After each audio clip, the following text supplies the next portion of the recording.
Don't be shy, this is Talkaoke. My name's Mikey. We're going to start right now, actually, so come closer, come closer.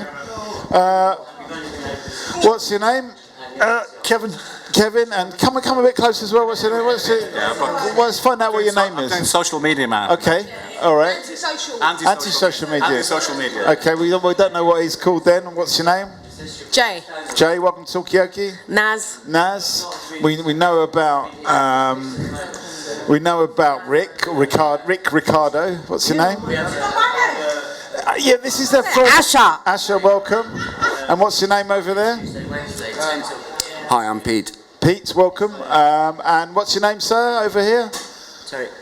Terry. Terry, welcome. That's it for now. Unless you've got subjects that you want to start off. Have you got anything you want to get the ball rolling? I'm only too pleased to see this establishment up and running. Yeah. When they knocked the old Aberfeldy down. Yeah. Okay. So you're happy that there's a pub in the area? I'm happy that what's happening. Yeah. Yes. Okay. I mean, did you used to go to the old Aberfeldy pub? I was brought up in the Aberfeldy. Really? Okay. From boy to man. Yeah. I mean, did anyone else go to the Aberfeldy? Has anyone else been to that Aberfeldy pub before it got knocked down?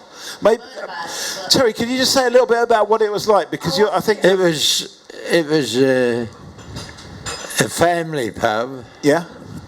It was a great pub, and it was, what can I say? I mean, a docker's pub. Right.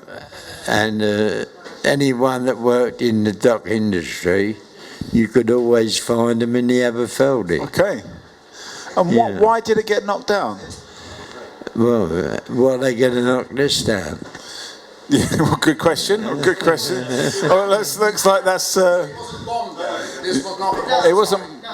It was lots of a couple of people have at the pub. Yeah. One person got it there, other person changed it there. Yeah. Then it was firing going on. There was a fire there. The firing was going on. The lady, she's an old lady, and she couldn't handle it there. Right. And she's just give up. Okay, so the people that owned it just basically got too old to. Too old. Yeah. Okay. All right. What was that? I've never understood it, actually. Yeah. Sorry. What, you never understood why it closed down? Why it closed down? Yeah. Well, as everything else that happens all around you, how many pubs shutting down each day? Quite a few.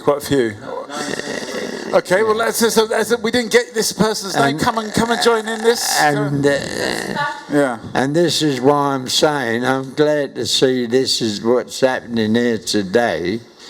That it's opened up. Yeah. And the Aberfeldy shut, but I would like to see Aberfeldy 2 outside the nameplate. Should it be called Aberfeldy 2? Okay, what do other people think? Anyone else been to the Aberfeldy? What about this question about, you were saying about pubs, 19 pubs a week? Roughly, around the country. It's alleged that, well, it's actually probably fact. It's just I've read it on a leaflet. That 19 pubs close a week. Okay. So why are you opening a pub then if you're sort of going against the trend? It sounds bonkers, but if you think if you think that how many pubs were actually in the area at one time, and then there's none, so there could have been 25, 30, quite local. Right. 25 pubs in this area. Yeah. Okay. And then very easily. Almost every street corner had a pub. Right. Almost. So now there's just one. Yeah. Okay. Was that before they built all the roads to kind of cut it off? You see what I mean? I've only been here for a month or two. Yeah. I found this place actually looking for a news agent, and now I'm getting more and more involved. In it. So in a couple of months' time, I will be conducting a bike workshop at the back there with funding from Aberfeldy Big Local. So I'm totally new to the area, but I absolutely love it. Okay, so you've kind of been sucked in and drawn in to the area, and it is kind of closed off. It's got the one pub, and it's obviously helping to make connections. Jay, were you going to say something about it? But how many pubs does this area need? Just What's this it? one. I do Just what? personally think. Yeah. I do personally think though that there does need to be one more maybe just for younger people. Like a young person. What about this pub? No, just not. It's not that. Just for like music. Yeah, That's it. Could this pub kind of like shift in its outlook to be to? The thing is, this pub has its own vibe. Oops, oh, that's me. Sorry. This pub has its own vibe already, and I don't want to say like try and change so you that. need one for I younger want to change people. that. No, it's not to say this pub ain't for younger people. Yeah. But some younger people wouldn't think to come in here because there's just older people and there's not. Yeah. It's what you make it. I think definitely there's because coming here there's no target audience. It's lovely, but there's grannies and teenagers. Does the older clientele in this pub put off the younger people? Is that what you're saying? Yeah, I think that older people would think younger people are a bit too loud. Okay, so it's more the older people think the younger people are too loud. What about in the Aberfeldy? Was there a mixture of old and young people? Or was it a particular age group? I'll come to you in a second. Sorry. Yeah, because it was a pub, a family pub. Yeah. Where the older people looked after the younger people. Yeah. And the younger people looked after the older people. So there was a good mixture then. It was a mixture of family. And what can you say about family? Quite a bit, probably. Yeah. But, it was a family house. Yeah, okay. All right, I just want to bring in Asher. Sorry, Asher. Does there have to be a mixture of... It should be mixed up. A mix? Because... Yeah. Some people they like their own music, but everybody have a different taste. Yeah. Whoops. That's a good. Anyway.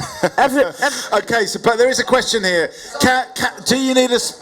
There is a question that you mentioned the loudness as well. That is it about the loudness because like the. What I meant is that if there was a jukebox, then maybe people can because different musics could could get people to integrate together. Yeah. What's that? We haven't really got much room, have we? Yeah, but what have you got any sort of music? Well, provision? Spotify, so people can request it. So you've got Spotify. A jukebox, a little speaker like this. Yeah. Yeah, it's mine. Okay. Yeah. So what I will try and do, I will try and promote this place to my local community over the road. Yeah. There's about 40 people in. Fitzgerald House, which is going to be knocked down now in 4 years instead of 2. Yeah. So I can probably, most of us are around in our sort of 40s, but there's definitely a lot of sort of musically minded people and so on. So there may well be something happening here, regardless of age, I'd like to think. We've got a new face. Let's say we didn't get your name just before you bite into that burger. Let's just get your name. It's Akbal. Akbal. We've got Pete. We've got Kevin. We have got Gary. We didn't get his name. We've got Jay.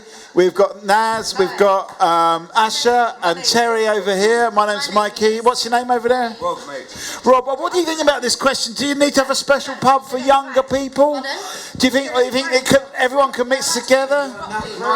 What's that? Nightclub, isn't it? You think there should be more of a nightclub rather than a pub? Could Tommy Flowers? Thank you, Jay. I think you've gone beyond the Call of Duty there. So what about a nightclub? Could this area have a nightclub? Is that more than the pub? That's a bit much. This is a bit of a small area and it's going to create problems. Would it create too much noise? No, it's going to create problems. Let's be honest about that. You don't want a nightclub? Anyone want to see a nightclub in the area? That's a tricky one, isn't it? You want access to things, but you don't want them on your doorstep, isn't it? Underground nightclub, maybe? You can't hear. Okay. Could you dig out the basement here and have a nightclub under the pub? Yeah. No, we got Canton, a lot of the things, but we family live here. Yeah. So you don't want a nightclub? No, we don't want a nightclub. No. Why we want a nightclub? We're not sleeping all night. Don't drop this one, Jem, yeah? It's open the pub is enough for us. Yeah. Just another recommendation. Maybe we should have like lower glasses for when we do talkaoke. Yeah, not these ones with the heavy ones. Yeah, exactly, with the low centre of gravity. Yeah. Okay. Anyway, so where are we going to go with this? We want to talk about pubs in the area. We want to talk about nightclubs.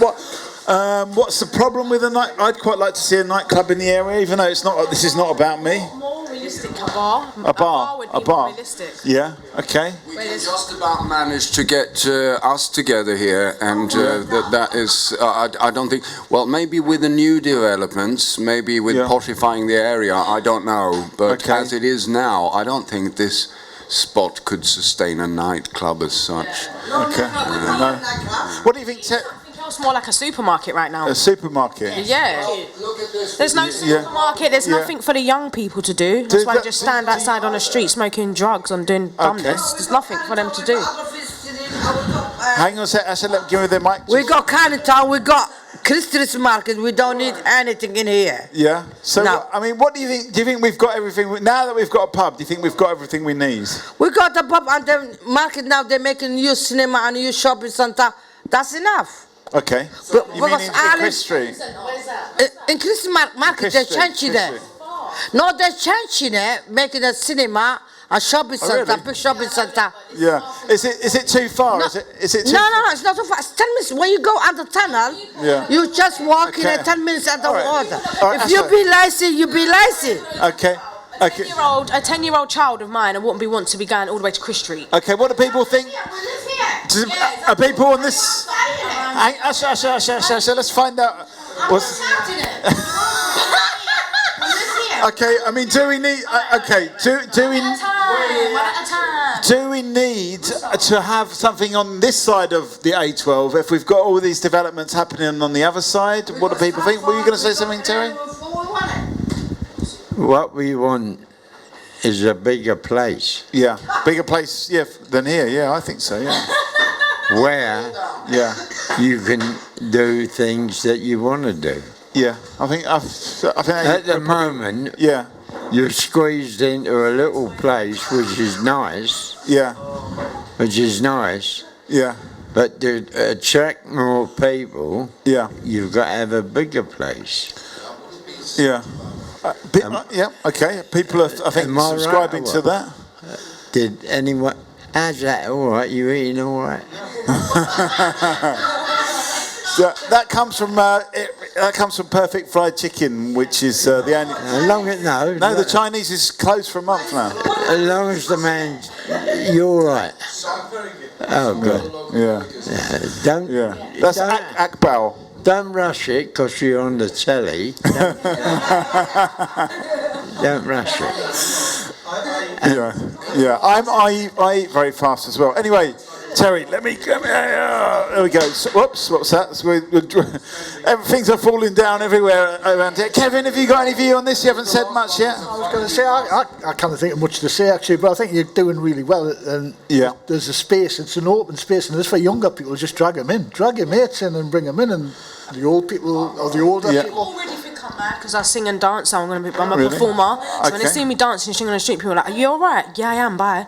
Okay, so I'm not trying to do that as well. Just take over, and it will take over the more your friends come in and bring in. What do we think about this idea of expanding the Tommy Flowers? I know we've got evening class next door over there, but I mean, Can we knock the wall down? Okay. What do you think? What do you think, social media person, Gary? Anti-social media. That's me. Yeah.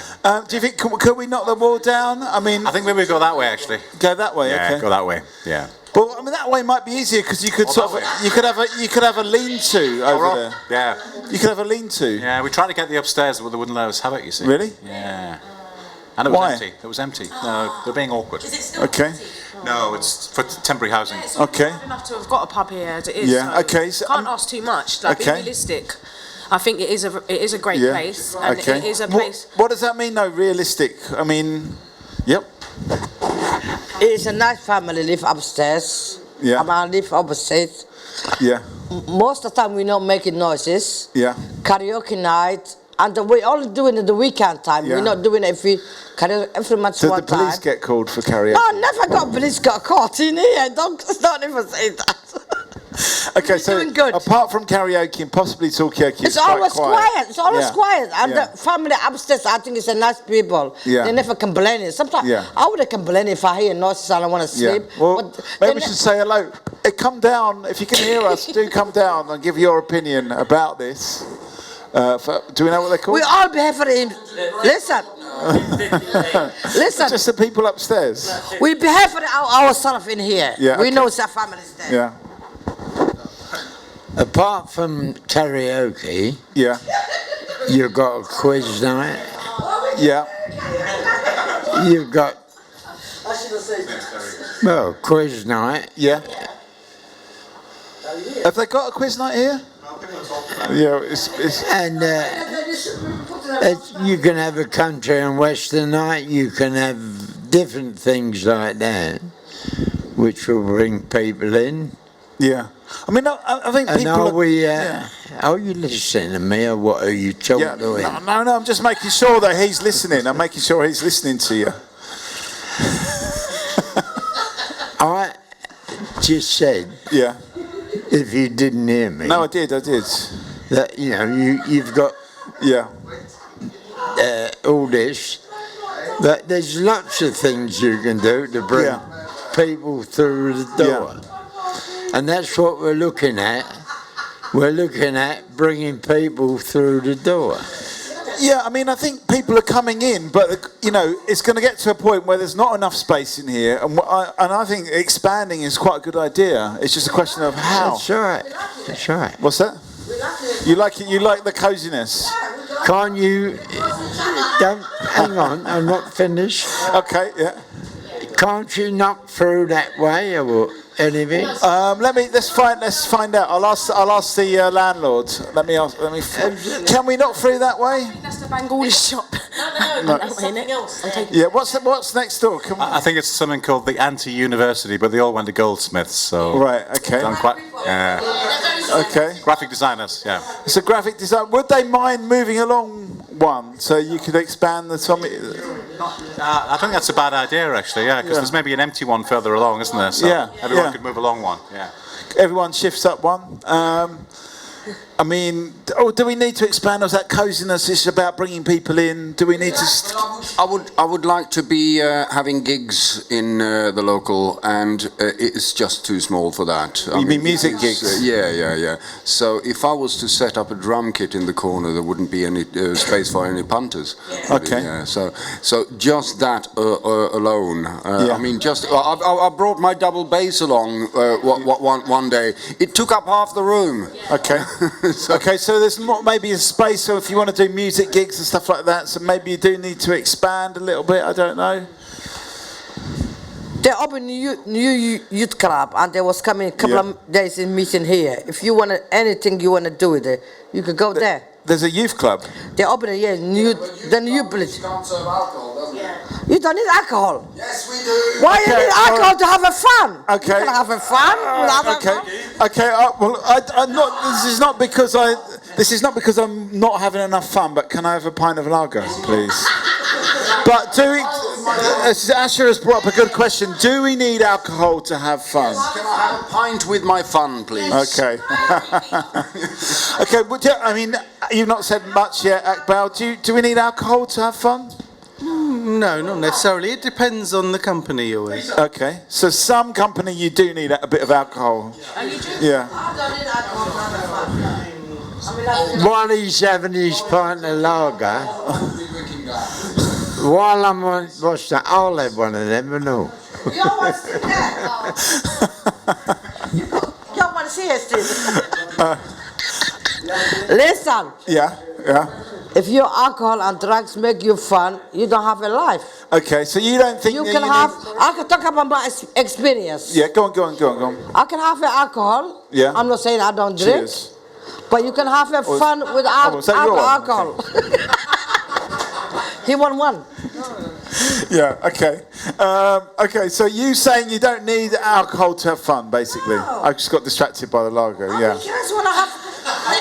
I'll be more crazy when I have alcohol. Yeah. But I can have fun without alcohol.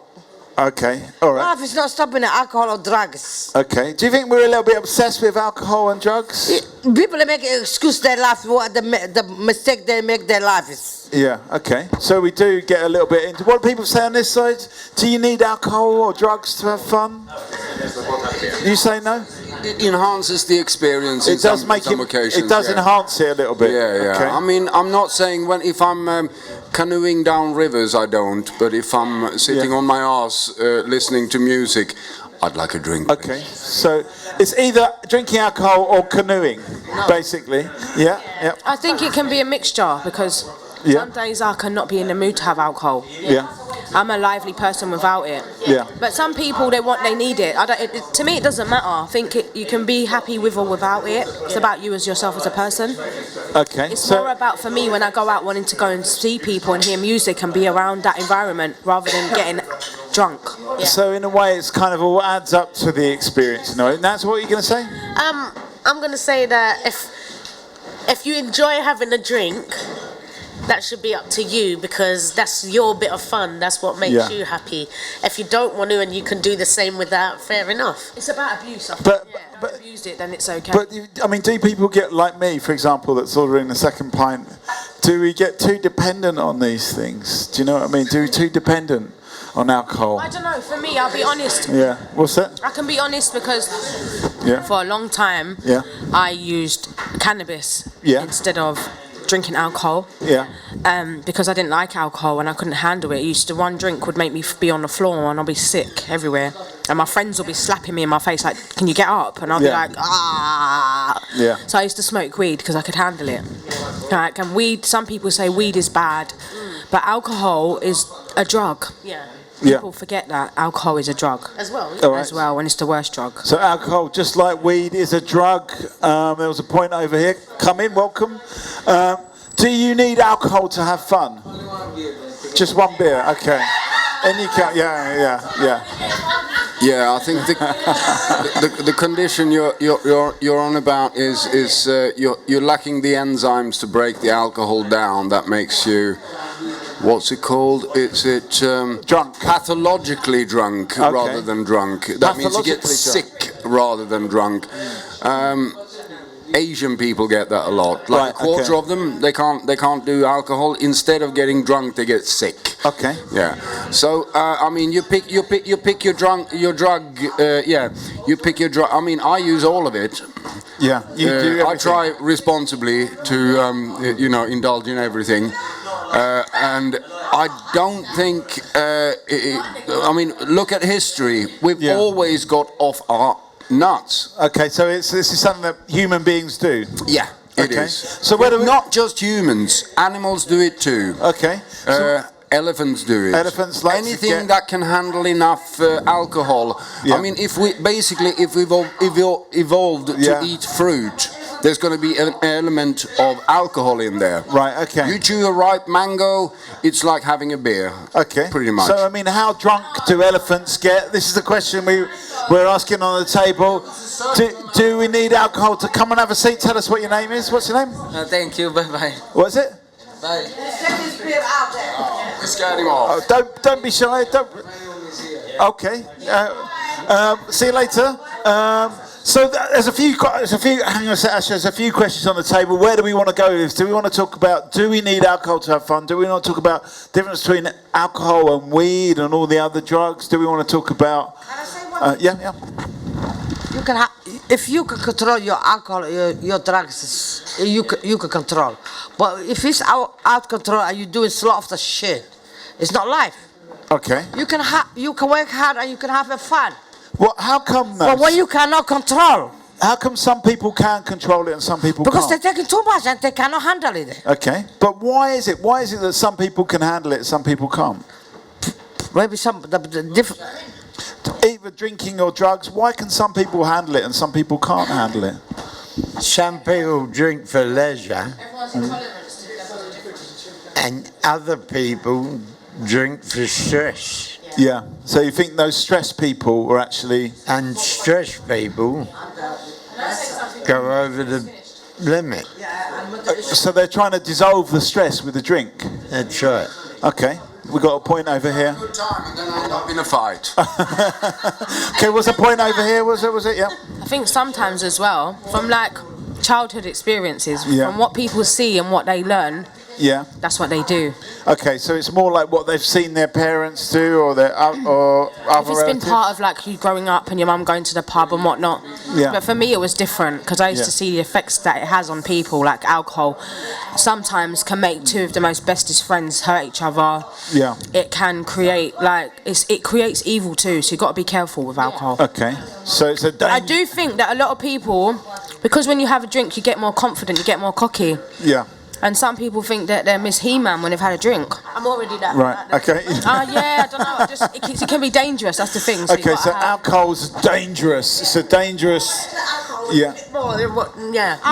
I'm on top of the world when I'm drunk, but tomorrow I'm back to my. Okay. Problem as well as being good fun. It's a problem in society, isn't it? Yeah. We spend millions, zillions on that. There isn't a zillion, okay? What you mean, like patching people up? Patching people up, patching their families up, people losing their jobs, getting homeless, all of that. Okay. But people do that on all kinds of things. Okay, I mean, but is it about the drinking, or is it really about the stress?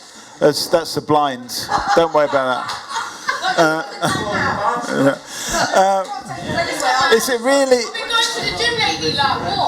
So that's the question. Is it the drinking that is causing all of this heartache and problems, or is it actually the stress, as Terry says? Are people drinking because of the stress? And actually that stress is then coming through into violence once you add alcohol. Then adding alcohol leads... Yeah.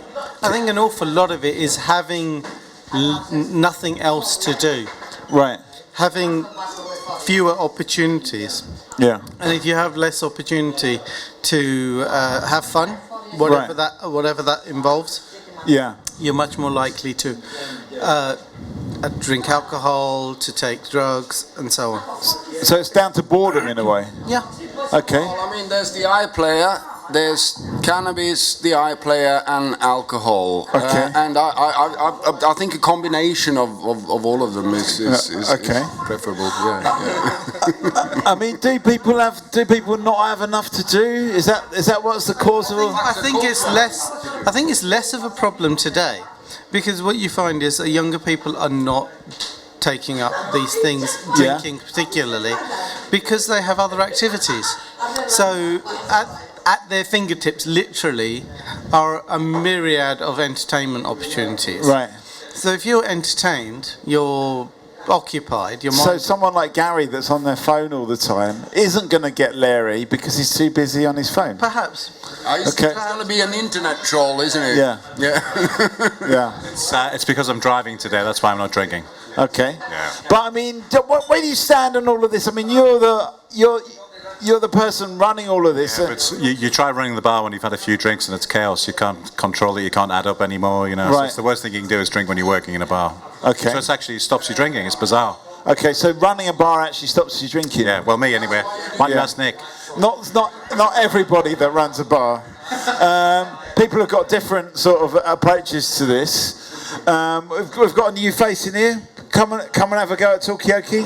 Hello. Come and have a go at Talk. Come and get involved in this. Yeah, in a minute. Just want to get a pint, yeah. Okay. What are you drinking? I'm drinking a pint of Guinness. Oh, Guinness. Okay. All right. So where do we want to go with this? Do you want to talk about boredom? Do we want to talk about the booze? Do you get many local people here? Okay, I'm going to pass that one on to Gary. Many locals in here? Well, shall we ask around the table, see who's local, yeah? Who's local around here? Who's the locals? Who's local around here? I could throw a tennis ball at my flat if there wasn't a building in the way. Okay. What building's in the way? That one. Okay.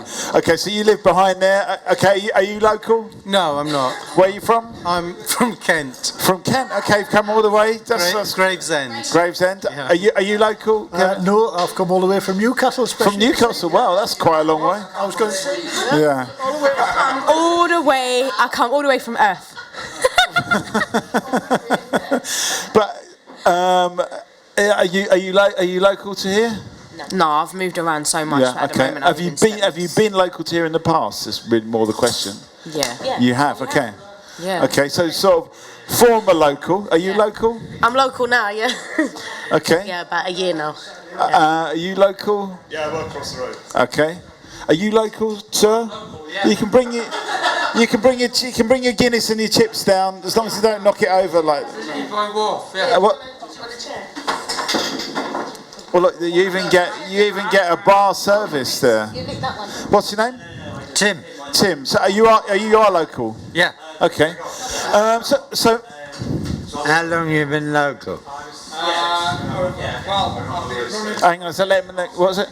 I've been running projects in Tower Hamlets for the past 10 years. Yeah. I've lived here for the past 5 years. Yeah. Over in Trinity Boy Wharf. Okay. I run my own organisation which does creative projects for young people, and I've been doing that for the past 18 years in London, Pan London, and I've done a lot of projects in Tower Hamlets. Does that make you local? No, I live here. Okay, yeah. All right. So I think most of the people, these ones over this side are not quite as local, but most of the people are local here. Are you local? Local? Yeah. See these streets? Yeah. I was running about here when I was 12 years old. And yeah, so about 20 years ago. I think that would be called local, didn't you? So can you tell us what the streets were like back then? Were they different to what they're like? It was wonderful. Yeah? Well, it was wonderful. That street there, Aberfeldy, we used to have there was two people, Chummy Shotter and Harry Brooks, run a thing that was everyone. It was an holiday thing, and you'd have trolleys running up and down, and it was a festival sort of thing. Right. Is it a bit like that? What's behind there? Yes. Yeah. Okay. Yes, you've got it. I mean, I didn't put I don't know that much about the photos. I just saw it, but you probably know about these photos. Yeah. But you compare, you know, it was all homegrown. Yeah. This district was mainly run by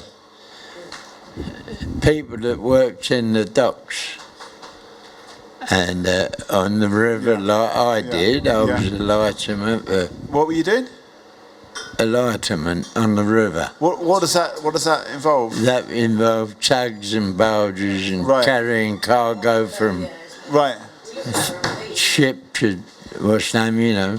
Right. It was a wonderful life. Pardon? This is the best documentary I've seen. Please go on. Tell us about because the thing is, people don't know this stuff. Do you know what I mean? But this was a dockland area. Yeah. You know. Yeah. And it was. These pictures. Okay, grab the mic. So the picture in the bottom left-hand corner is looking south up Aberfeldy Street, so you can see the sea containers from all of the docks. Is that what that is? Yeah.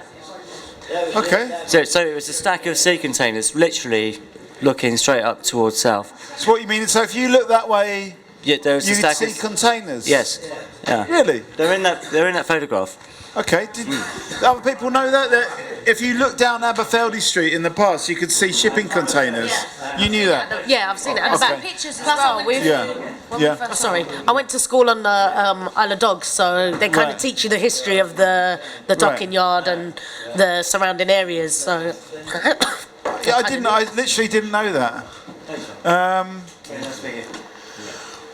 All right. So where are we going to do? We want to hear some more about this. What this. What the flavour of this area was like. You said it was a very good area back then. Let me ask you how long ago? Where do you have clear memory? My first memory was from 1970. Okay. That's the first snippet of memory How old I have. were you then? I was 2. Okay. I remember going out to my parents' dacha. It was a summer house, and it was the first time, and a multicolored ball there. From where do you remember clear? Okay. From this what area? Yeah. From here? Yeah. What do you mean? What's your earliest memory of this area? I would be to remember, to be honest, would be 7 or 8, where I sat outside the Aberfeldy with a arrowroot biscuit or a bag of crisp and a drop of lemonade or something. Yeah. And that's in them days. And then when I grew up, my father and mother, although my mother never drank, I'd be out there with my father, and then as I got older, I got apprenticed on the river, and my children sat outside that pub. Right. And come up behind me. And that's how this area was. You could sit outside there on a summer's day and it would be packed like with families. Right. You know, families. And you don't get that no more. Because people have moved out of the area. All my friends, such as even I've moved to Canby.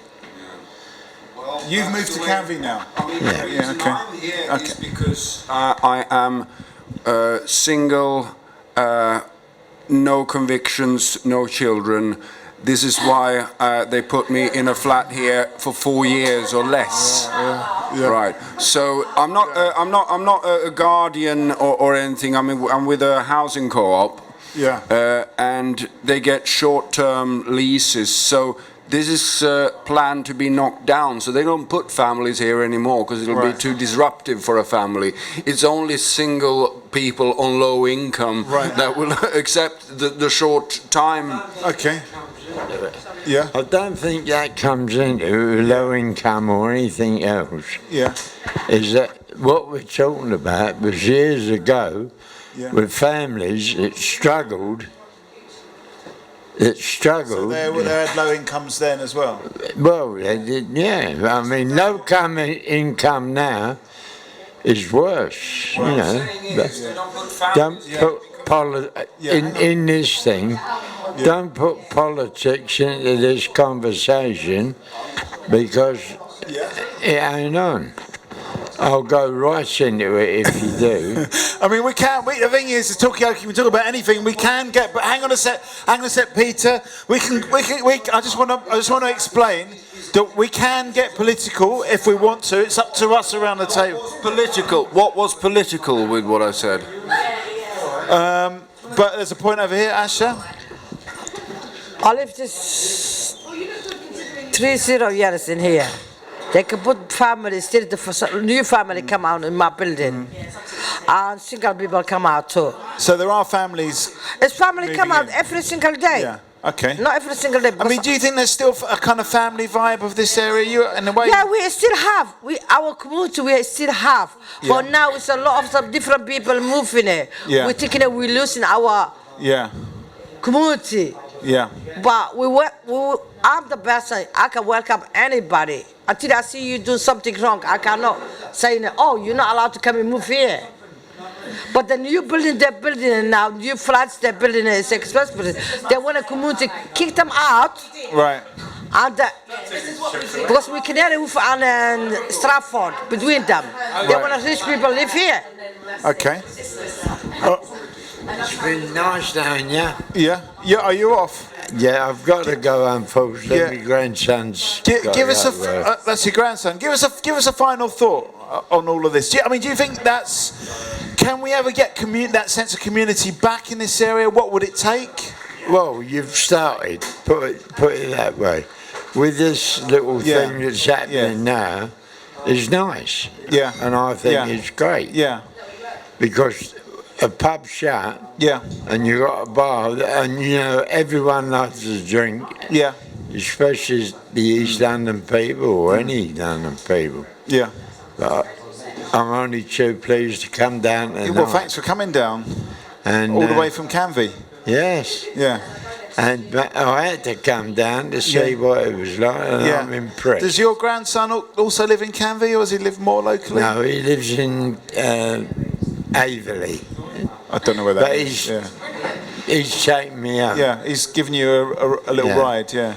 But I'm impressed and I love it. Yeah. And I'll be back. Well, thank you. We look forward to seeing you back, and thanks for getting involved and telling us a little bit about the history as well, because I'm learning quite a lot all the time from all of this stuff. But keep it going. We'll do. Yeah. Try to get more local people in. Yeah. I thought I'd come here and see some of the old boys. Yeah. Well, you know what? We should actually get either your email address or your phone number, because we are trying to connect up some of the older people. There's also that project going on where we're trying to find out a bit more about the history. So, have we got your phone number? Probably not. Can we get? No, your phone I don't number? think so. Can I get your phone number? I'll be back. Okay. All right. Love you. I love you. I'll see ya. Come on, I'll walk with you. Come on. Okay, so we've got 2 people left at the table now. Sorry, I didn't offend you, whatever I said. I don't even think I said anything political. I normally do, you know. Yeah. You never said nothing. Okay. All right, thanks, Terry. Thanks very much for coming to visit, and do come back. Mikey's the name. I'll walk in him. Yeah. Okay, looks like you pulled as well at the same time. Okay, so where are we going to go with this conversation? I'm quite interested in this whole idea of community in these new developments. Yeah. Because you drive past these new massive complexes, and I just wonder what it's going to be in 20 years' time or 30 years' time. Yeah. Whether there will be neighbours talking to each other, or do people never communicate? I mean, I'll give you an example. My one of my exes lives in a big complex thing in Woolwich, and there. She waits until there's nobody in the corridor and then goes to the lift. Right. So how does she find out if there's anyone else? She's got a little peephole thing. Right. And not only that, she also will wait. If there's a lift going up, and she's downstairs, she'll wait. If there's somebody in the lift, she won't go in. Really? And other people do this as well. So if you go into some of these buildings, you'll just see people waiting until there's an empty lift. Yeah. And just sit there when I've been waiting in a lobby for people, you'll see there's somebody there, and the lift's got one other person in there, and they just won't go in. They'll just say, I'll get the next one. Right. And it happens over and over. I don't know if you ever noticed this. Well, I've only been there for a month. I've met most of the neighbours back here. The guy downstairs was the crucial one, and not only he's a Pakistani guy, about probably 15 years younger than I, city type. Not only does he not mind me putting up a drum kit in my living room, he also wants to learn guitar. So, wow. So that's a bit different experience. But I mean, I guess we're talking about, are people losing that ability to actually interact with each other? Maybe here in this little island of the Aberfeldy village, as it's now being called. Well, some people maybe here, the interaction is still happening, but further away in Woolwich and other places further afield. My feeling is these big complexes, you drive past them, or you're on the train and you go past them, or go into Victoria from South London, and you see these huge complexes being built in Battersea and wherever. And I've been around there, and they do have bars and they do have restaurants. But it's deserted. Yeah. I mean, every single flat is sold. Is it because people are hiding? Village. Did you ever go and look at the? I worked in the velodrome for a few months. And all these kind of new developments, they're trying to create some kind of sense of community. And how do they try? Well, they try. They try by having business spaces downstairs. They try by, but everything is still. They're trying to advertise it as a vibrant community. We're trying to kind of. We're trying to build a vibrant community, and here they do, and they're ignoring that we already have a vibrant community here. Okay. So it's about, I guess, how community actually happens. Does it happen through bars? Okay, yeah. So I don't know if you've heard about the new community centre that's going to be part of the Phase 3 development. Have those guys been in touch? No. So these are a bunch of architects they won the Turner Prize in 2015 for that piece in Liverpool where they changed the street. So I was a bit reticent about meeting them, but actually I think they're okay. They're quite down to earth. Were you put off by the fact they won the Turner Prize? Yeah, because I met Turner Prize winners before. Oh, okay, I see. Right. Yeah, so I was a bit judgmental there. Yeah. So I was saying to them, really, how are you going to integrate that atmosphere into a new building, really? Because it's going to look soulless from the outside. Yeah. So that's something they've got to sort out. So really. Is it an architectural problem though? It's a town planning. Partly, yeah. Okay. It is an architectural problem. I think they're dealing with the stable after the horses bolted kind of thing. They should have been in from the very beginning, and done a standalone kind of building rather than something that just looks like the rest of the development. Okay. Oh, interesting. All right. Okay. Ashley, you wanted to say something, or has it gone now? Is it no? It's still there? It's not gone. I live here. It's everybody. If you have a community thinkers and going on your life, what you're doing, and you like your community, you stand up that. You can lose or you cannot lose, but if you stand up that and what you believe in it. So it's up to the people, right? It's up to the people. It's me. It's up to me. Nobody can take me Aberfeldy Street. Okay. Well, my kids born and I'm here 30 years, and nobody can take it. You can change. You can do whatever you want.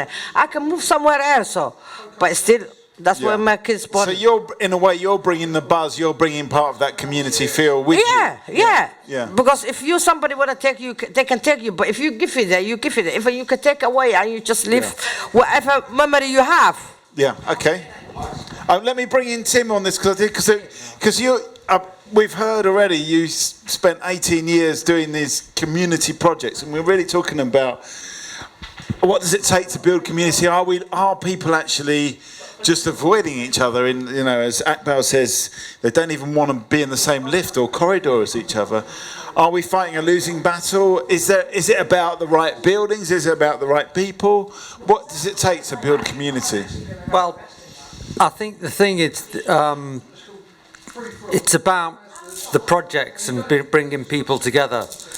Whatever situations the different people have described. At the end of the day, all the projects that I've run have been about trying to bring people together. Yeah. So it's so, for example, if we run a project on this estate, it'd be trying to bring all the different communities together. But it's about funding at the end of the day, as far as I'm concerned. Yeah. It needs a bit of money put into it. Yeah. Well, for example, do you know what I mean? I just applied for a project to do nutrition and health project. Here. Based here. Yeah. And the Aberfeldy ABL turned it down. Yeah. For whatever. Is it because they're not all Guinness drinkers that drink a nutritious drink, and maybe the other drinks like lager? It's got nothing to do with that. It's got nothing to do with that. You got funding, okay. Yeah. So it's for example, they said I think they suggested that maybe the Muslim community might be not want to come into a building that sells alcohol. Right. Or something like that. Location. Okay. Yeah. So location. So that's not a problem with you. But if they'd said, if you want to run it in the community centre down the road, then that wouldn't have been a problem for me. Right. So then interesting. Okay. All right. Yeah. I mean, the thing is, we do have a backyard out there, and when we did the glass blowing, people could come round the back without having to come through the pub. So a lot of Bangladeshi people and Muslims came and took part or took pictures because they didn't have to come through the pub. They could just go in the backyard, you see. So that worked.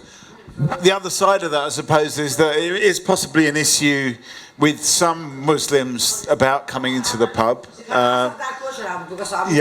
Okay, you're a Muslim, Whoops, sorry. I am Muslim, but I'm not saying it. I'm probably Muslim. I'm not allowed to drink, but I am drinking it. Yeah. But we're not supposed to either. Listen, Listen, you can come in the pub and you do whatever you're doing and not have to get the drinks, because we're doing a Monday and Tuesday we're doing a cafe in here, morning time until 2 o'clock. Yeah. Can you just put a little bit of brandy into the coffees, or is that? If you want a brandy, if you want to be brandy, but you don't have to do that. Yeah, okay, yeah. So it's your job. It's not. I think what you're saying is that it's more. It's not. It's about the space. It's not about what is consumed here. But it is what I'm saying. The Asian people, they have a lot of the things going on Aberfeldy Street and everywhere, because they have a lot of the fun going on. Yeah. They're not mixing around people. Yeah. But they're keeping themselves. The kids, they go home, work, they go in a woman's, they're doing this and that and that.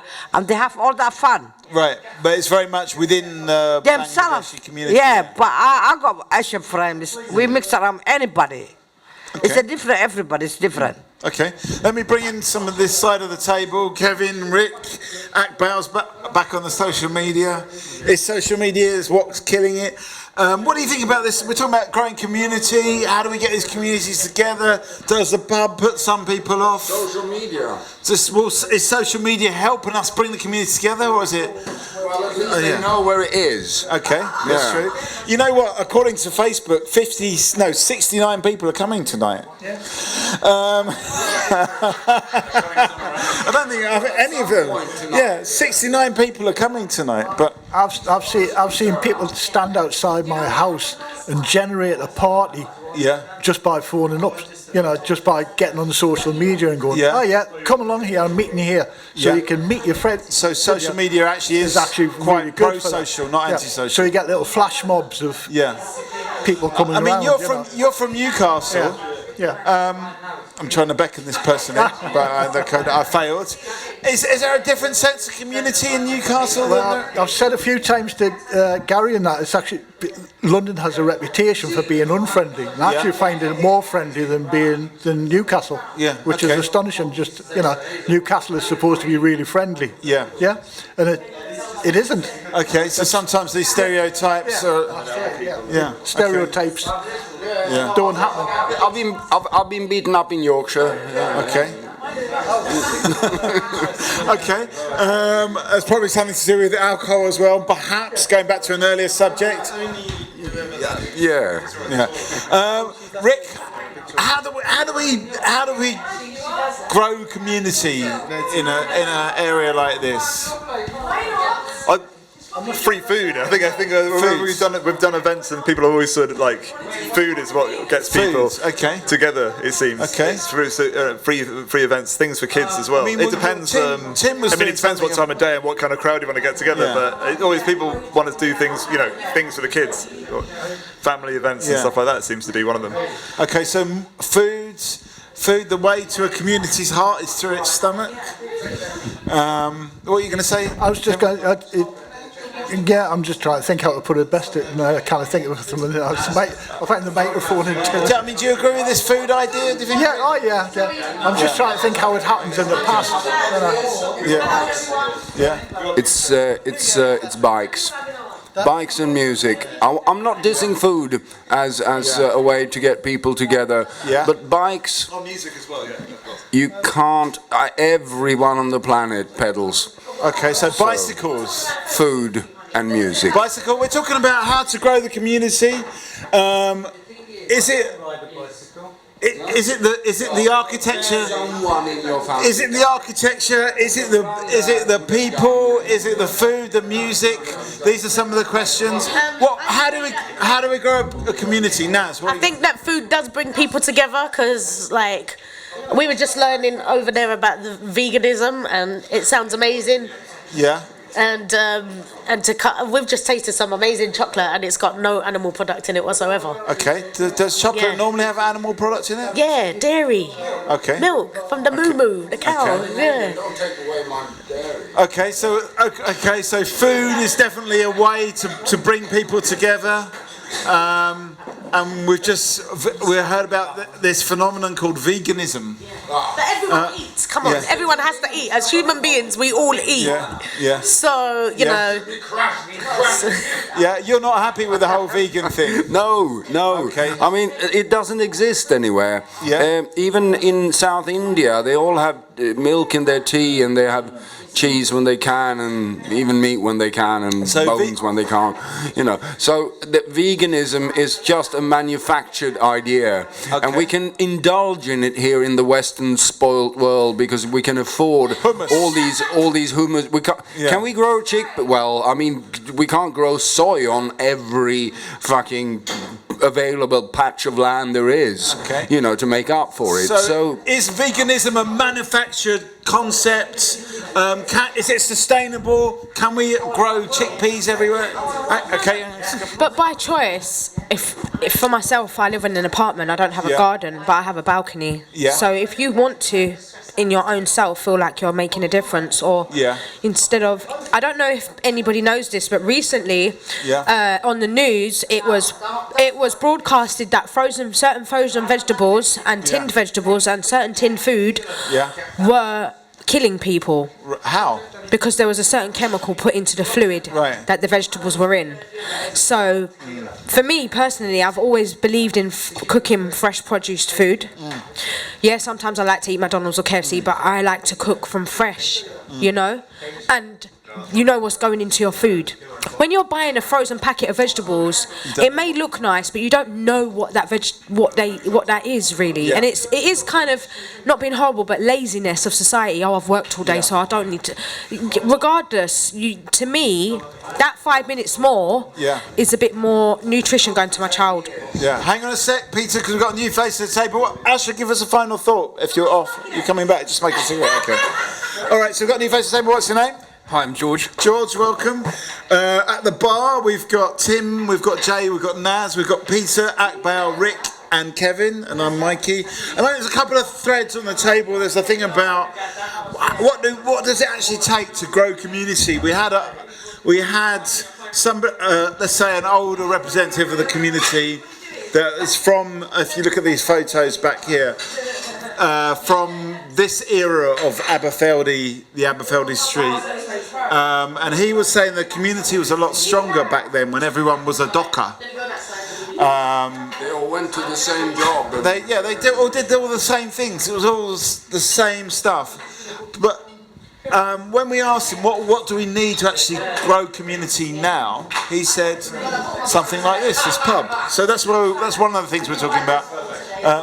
I'm just thinking from looking at the photos and stuff, I'm guessing people didn't travel as far for work, so they lived near where they worked and stuff like that. Now people, so they were like, everyone saw everyone all the time, and now they don't, because people travel like across London to do a so job now people are just moving about a lot more. So you don't see your communities as spread around all over the place. They're also from a similar social class. If they're working all on the docks, there will be foremen and there'll be labourers and there'll be various other people, but essentially they're from a similar level in terms of society. Whereas today, in areas like this, there's so much diversity in terms of income levels and so on. So you'll have people that live down the road here that are on 30, 40, 50 times the income of somebody living 100, 200 yards away. Okay. And that wouldn't have been the case back then. Okay, so there's a lot of diversity of income now, and maybe that's one of these. George, any starters for us? Well, in order to get any kind of community, you need trust of some description. Okay. You need trust. You need, that can come in many forms. Whether it's like you trust someone's opinion, you trust them not to rip you off, or you just know that they are. If they're in the same, if they're in the same job as you, like as you said, dockers, that will, So it's about, in a way, building up trust. You can trust. Rip you off, you can just, that can also happen. Okay, so I mean, is it trust that we need to build up, and is that the issue here? Is the reason why your ex-girlfriend is avoiding all of her neighbours because she doesn't trust them? I don't think she trusts anybody, but that's a different matter. I think that there's definitely a type of person that is very good on social media and very sociable on social media, and also very sociable in in certain scenarios. So they're happy to go to a party and be very sociable, but in the context of this is my home, I don't want anybody here. Yeah. I just want my home to be my home. So people need their safe space in a way. I mean, this is also a question of sort of safe personal safety as well, isn't there? Tips for the lips. Tips for the lips. Okay, so where do we want to go with this conversation? Do we want to talk about trust? Do we?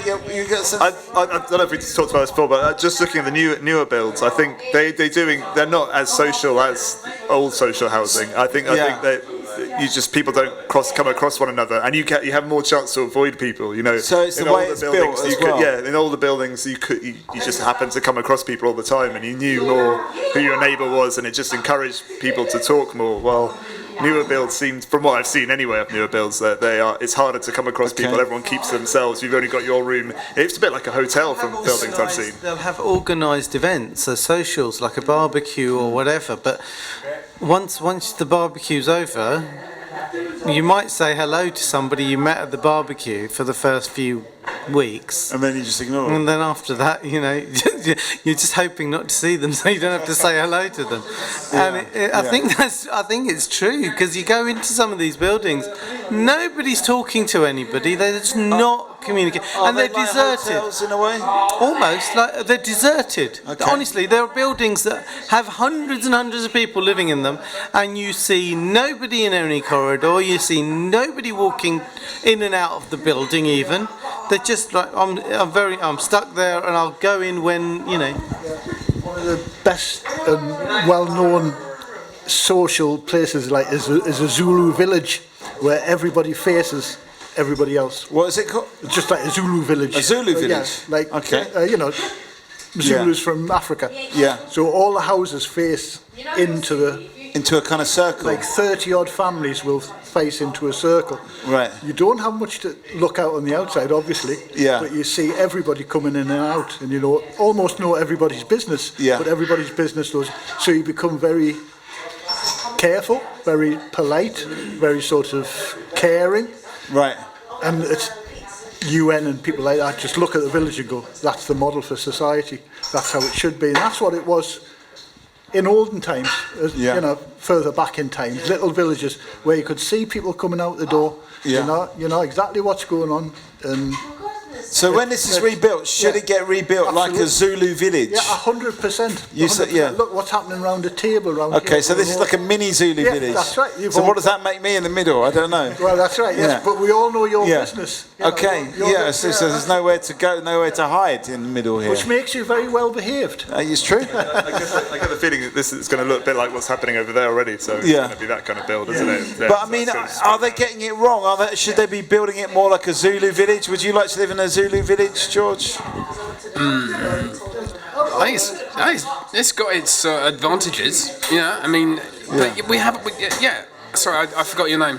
Kevin. Kevin's got a good point, right? If you look at the village green, quite often, you have squares where houses or look out onto that, and that's good because then literally everyone looks out. And there's a little cricket match going on in the middle. Well, it doesn't have to be a cricket match, but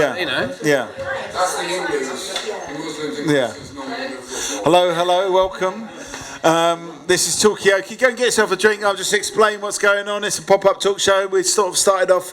We had. I think now he's gone. I can call him an old timer here earlier on, talking about the community of Aberfeldy Street and what it was like before, and that moved us on to a conversation about how do we grow community now, and that's what we're talking about now. And Kevin over here has come up with a concept of a Zulu village. Would you like to live in a Zulu village where all the houses face a kind of village green? And should we be building houses more like that? That's what we're talking about right now, but it probably will. Do we in London? Do we really have the option of building houses facing all the same? Aren't we kind of too push for space? A little bit push for space, and aren't the developers charging a little bit too much? There's that film. Judge Dredd. Yeah. Yeah, so that was a big Zulu village, wasn't it? Really? So yeah, essentially it was a big tower. Yeah. Yeah, I know it was a bit dystopian, but it's a tower. So it's a sort of dystopian version of that. Yeah, essentially. Well, but it's like multiple Zulu villages. Yeah. So it's like a sort of multi-story Zulu village. I did live in one of those places. It was 3 towers with about they're like 10 floors. 17 flats fanning out from each floor in each direction. Yeah. So it was the modern day dystopia. Did that feel dystopian, or did it feel like an urban Zulu village? Everyone got a self-contained flat, no public spaces or anything. Most people were either fresh out of prison, battered wives, or immigrants. And a few kind of people dying on the ground floor. That was their last address, you could see. Okay. Yeah. So it works, but only with government support. Okay. Because people wouldn't be there if they had their own money. Okay. Interesting. All right. So what's the point here? Tower buildings never worked. But if you think of the Georgian houses, the way Georgian houses built, again, there were, that was seen as like the epitome of stylish living. It was a crescent with a nice little park for everyone to play in. Mary Poppins type thing, where they go for a little walk. So Mary Poppins. We have got the potential to do it, and even with the space that you've got in London. It's just greed. So think Mary Poppins. Think the Crescent. It's the kind of London equivalent of the Zulu village. Yeah. Okay. Would you like to live in a Zulu village, Ashley? I don't mind wherever I live. Yeah. I'm the best I can survive. But the idea is everyone's sort of in a circle facing each other. Listen. That was before you moved in, then. Listen. Yeah. I come from a foreign country, yeah? I adopted this country. But I can live wherever you want to live your life. Yeah. Yeah. But life's make it hard. Other people make your life hard. Okay. But if you let them give if you got your priority and your power, nobody can take in you. Yeah. Yeah. Okay, so I mean, where does that hardship? Because you were also talking about the hardship when you were living in this dystopian tower block. No, it wasn't hardship at all. It wasn't hardship. It was that no one knew each other, and actually, that was the best thing. I tried to speak to some neighbours, but it turned out they were junkies, murderers, and wife beaters. Right. There was no fucking point. What I did find was the Rastas. I ended up hanging out with the Afro-Caribbeans because they were into music. They like to smoke without being hardened criminals. Yeah. And I do play a bit of guitar, so they could put me like a white boy on one of their records, and it wasn't them. So that was the only thing that went on there. But the rest of it was dystopia. Okay. That sounds quite excellent, Yeah. I mean, where do you stand on all of this? Is it about the hardship of life in a way that's kind of makes it hard to build? Well, I think a lot of this is a potentially massive subject, but saying that we haven't got space to build Zulu villages. No, we haven't, not in London, but we have got a massive massive green belt in this country that we should be building on. Right. And that would be out of towns, So you think we should sort of expand? How do I get to Clapton on a push bike? Now, this is the thing. For what normally goes on, right, is that people complain about safety. Now, if the policeman that's walking around your building has to travel for 2 hours, if he wants a family and a normal life, he has to travel for 2 hours to get into work. Yeah.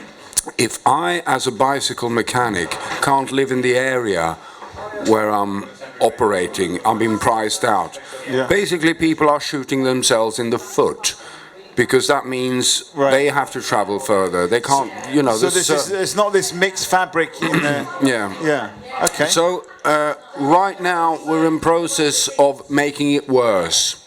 We're going to sell a house. Okay. For 1.2 million, we can send the ground floor of a Victorian house to someone better than us. Well, for that money we can triple the bed space if we're prepared to buy a little bit further out. Okay. So that's the logic of it.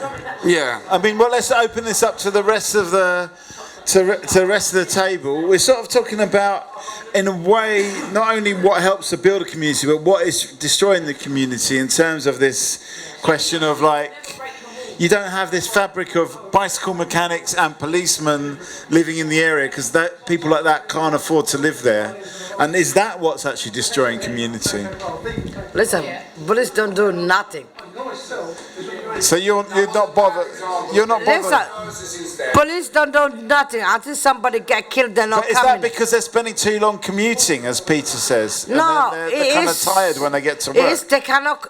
Even only police, the government cannot control their life. It's gone. Okay, so don't look to the police. Tim, have you got a view on this? Yeah. Well, the thing is like some people don't live in the community. So, for example, the guy that's running the Aberfeldy group, he lives in Bromley. Do you know what I mean? So when you're not from round here, sometimes you don't understand the needs of the community. So that's a distraction. So, for example, you know, if you turn things down on account of like what you think is best for the community, and you're not from the community, then I think that causes issues. Sometimes it doesn't have to, but it can do. Okay, so I mean, I guess is that what the sort of fabric of the community is like these days, where people are like, as I think a few people here said, that they're travelling a long way to get to their job, so they may not be the best placed to run that thing, because be they policemen, be they community organisers, everyone is travelling across town. Cities evolve over time and they change. So at the moment, London's becoming this gentrified, very expensive place, and a lot of people that can't afford to live here are moving out. But in time, what will happen is there will be a lack of services. There will be a lack of things to do. Yeah. And then when that happens, the whole thing just falls apart. Right. And then you start with those very, very well-off areas becoming incredibly poor. Right. Because people don't want to live there anymore, because even if they're rich, they can't necessarily afford to have people come in to see them and whatever. And London becomes like that. I mean, there are areas of London that were very well off back in the 19th century, but became incredibly poor. Okay. And so, I mean, is that... Let's face it, nowadays everything is expensive. Every area. There's no shit left anymore. Not even here. Not even Tottenham. Yeah. So this area should be a cheap shit area, but it's not. Okay, so we've got a couple of new faces to the table. We're kind of talking about, I guess, it's about London now, and it's about, like, is London actually going to sort of fall apart because it's got too expensive, and then is it going to become really, really cheap again? It can be. So it's, yeah. It can full part. The building they're building now is an expensive building. Yeah. And they want to push us out. They want to push us out. Yeah, push out. Go away. You don't exist there. And we used to live all our life in here. Yeah. You know what? It is what it is. But I mean, is that in the end going to kill the place because rich people can't survive by themselves? Listen, that's what Akbar says. You can survive wherever you survive, and nobody can kill your own. If your no time is up, your time is not up. Okay. Well, let's. What was that? Just because someone has money in their pocket does not mean they're rich. Let me just tell you that. Paper doesn't mean nothing in the afterlife. Okay. Of course. What I'm saying is that it doesn't trickle down. It doesn't. Hang on. Let's just all listen to the person. There is no. There is. Yes, I agree with you. Now, can I finish? I think the point that's being made is all those rich people can't survive by themselves. They need policemen. They need teachers. They need community organisers. Yeah. Okay, I'm agreeing with you. Can I finish now? Yeah. It does. It. No, so I can't. All right. Anyway, let's get the. Interrupted you because I wasn't aware that he was actually making relevant. Okay, what I wanted to say was there is no trickle down effect. There is no trickle down. It trickles up. Okay, so the money goes to the rich people, not away from rich people. Okay, so we've got new faces there. What's your name? Loretta. Loretta. We've got George. We've got Asher. We've got Tim. We've got Naz. We've got Jay. We've got Kevin, Rick, Akbar, and my name's Mikey. And come and take a seat and tell us your name. We're kind of talking about community. Is community actually? Is it growing? Whoops. Is it? Second time. Is it? Come and have a seat. Anyway, there's a few stalls here. We're kind of talking in a way what is helping community to thrive and what is preventing it. And there's certainly this fact of gentrification.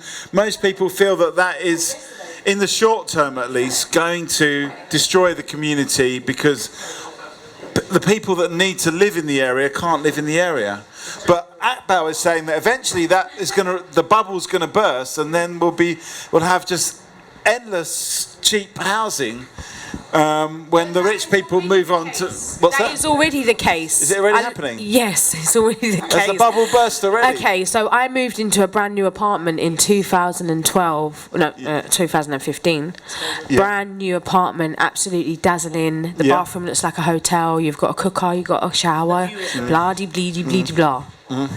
Not within 1 year later is there black furry mould growing up the walls. Right. Is there water leaking through your beautiful spotlights, right? And you can hear every little living thing people are doing next door. Okay. Yeah. We don't need the details. It's okay. Yeah. So I'm not giving you details, sir. Yeah. Just said that. Just That's enough. Case. So okay. I think So in a way, it's kind of temporary. It's actually anyway. because there's too many people. They're bringing so many people into the UK. Yeah. There's not enough housing, so they're trying to create buildings quicker. And they're not actually sufficient. Look what happened with the Grenfell Tower situation. Yeah. It's such a tragedy what happened, and it was all because of saving money to make more money. It doesn't make any sense. Okay. Yeah. So many years. Well, let's find out if any of these newer people have got a point talking about newcomers. Hang on. I'm just trying to bring in some new people to this conversation. What do you think on this side? Any views on this? Well, that's what happened to all the people then. Okay. Well. You missed your chance. Listen. Yeah. Yeah. Listen, what she says is true because they get every new building they cut off in the corner. All think is good. Yeah. Because they build it properly way. So they want to make money and they cut off the works. Yeah. Yeah. So actually, these buildings are not going to be around. It's not being last. Yeah. Okay. It's 30 years. I think they build them to last about 30 years now. Okay. Where they used to build them to last about 100. Well, Jay's buildings. It's not realistic because there a lot of. I have a very close friend who she's an architect who draws the buildings, and a lot of the buildings today are designed to look nice because a lot of other countries actually look after their country, not in a way that we do, not in a horrible way. This country particularly is actually just about making the government money, not about helping the people to rise together. Okay, I think statistics, right? Okay, so I mean, do people agree with that? Any points from this side? I mean, it seems like everyone agrees with each other here. I have one of my Latvian friends who's a builder. Yeah. They have to, by law, all the electrical wiring, they have to bury it in piping at least 1 meter under the earth. Here, it's you scratch a few stones and it's there. Right. Okay. Of course, it's gonna fail. Of course, it's gonna fucking fail. Okay. So nothing's really built to last. Do they know that this is all going to be a bubble that's going to burst? I'm just thinking more of the huge shortage of like new housing that have been developed, and there's a huge housing crisis and homelessness and new people coming in and people that are waiting for homes, and I just think that's a real devastation. So isn't it far better that they're having these makeshift homes? Right. So there is an urgency. Yeah. New people coming in. That's what you're saying. It's new people coming in. No, it's people who are homeless. No, I'm not saying that. I'm saying there's a huge homelessness. One of those that you want to get rid of. I'm not saying about immigration. European immigrants. Okay, can I just ask around the table, just... Immigration, and I think that it's it's an outcry that actually there's far shortage of housing for homeless people that are here and for people who are coming in. I don't think there should be a border and all this bullshit. So you misunderstand me completely. Okay, can we just ask around the table, does anyone want to get rid of Peter? Pizza? No. What? No, pizza's amazing. No, not pizza. Peter. Thank you. No. Yeah. I think Peter does have some points. Peter. That's what I said the first time. However, what are you talking about? I thought you. Anyway, go on. Wait. Can everyone just let me in on the joke? Go on. Anyway, just carry on with your point. Why are you always rushing me but not rushing Aisha? Because she talks very quickly anyway. I don't really care. I'll speak quickly but effectively and efficiently. Okay, come on, and I actually speak sense. So what are you talking about? I'm not rushing you. Anyway, I'm just encouraging you. I wouldn't mind. I wouldn't mind sitting in the middle. I think I'll be a better narrator. Let's just get you out, get me a drink, and get out. Get out. Okay. Come on. Well, hang on a get second. out. We're gonna have right Jay now. It's sitting the in end the of middle your talk today. Okay, let's have a round of applause because Jay's going to go in the middle. I don't know why the fuck you better get me a drink.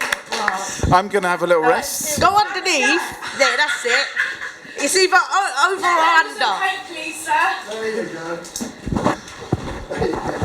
Oops. Let me give you your headset, Mike. You're not allowed to have an opinion though. But I'm allowed to have a drink. What you losing opinion No, and make listen, up I for always it, Tracy. listen. Why you fighting? Because you're not talking sense. Why am I talking no sense? Talk sense, then I'll listen. No, why am I talking no sense now? You tell me. just let it just Well, listen, I never talk sense. Yeah, we can't I can't what? have an opinion on. That's fine. I'm just having... Well, I'll put my I'm a narrator now, that's it. mention my name. Bye. Okay, just stick that in your pocket or something. I don't feel a drink in my hand yet. Okay. All right, so maybe we could just recap with a round of names and then just carry on this conversation. You've been put on the spot now. You gotta remember That's fine, I'm a good performer. Those people's names. Looking a bit low. I'm looking hella low, innit? Yeah. Yeah, this chair's bit budget. Hey. So for this evening in Aberfeldy, we are going to hear the voice of opinions of the community today. I love your voice. What's happened to your voice? I'm hearing a cackle in the background. Let me catch my breath. Let's start with this young gentleman. What would you like to see in the community to help build your self-esteem? Wow. What would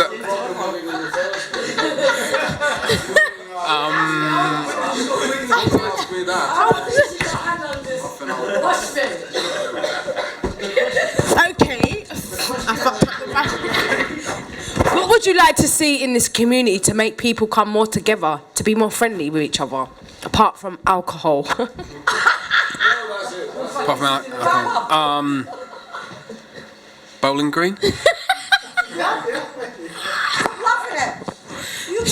You better shut up or you are getting kicked out of the pub. I cannot kick in the pub because you're asking conversation. You need to just asking question. You need to listen. What was that?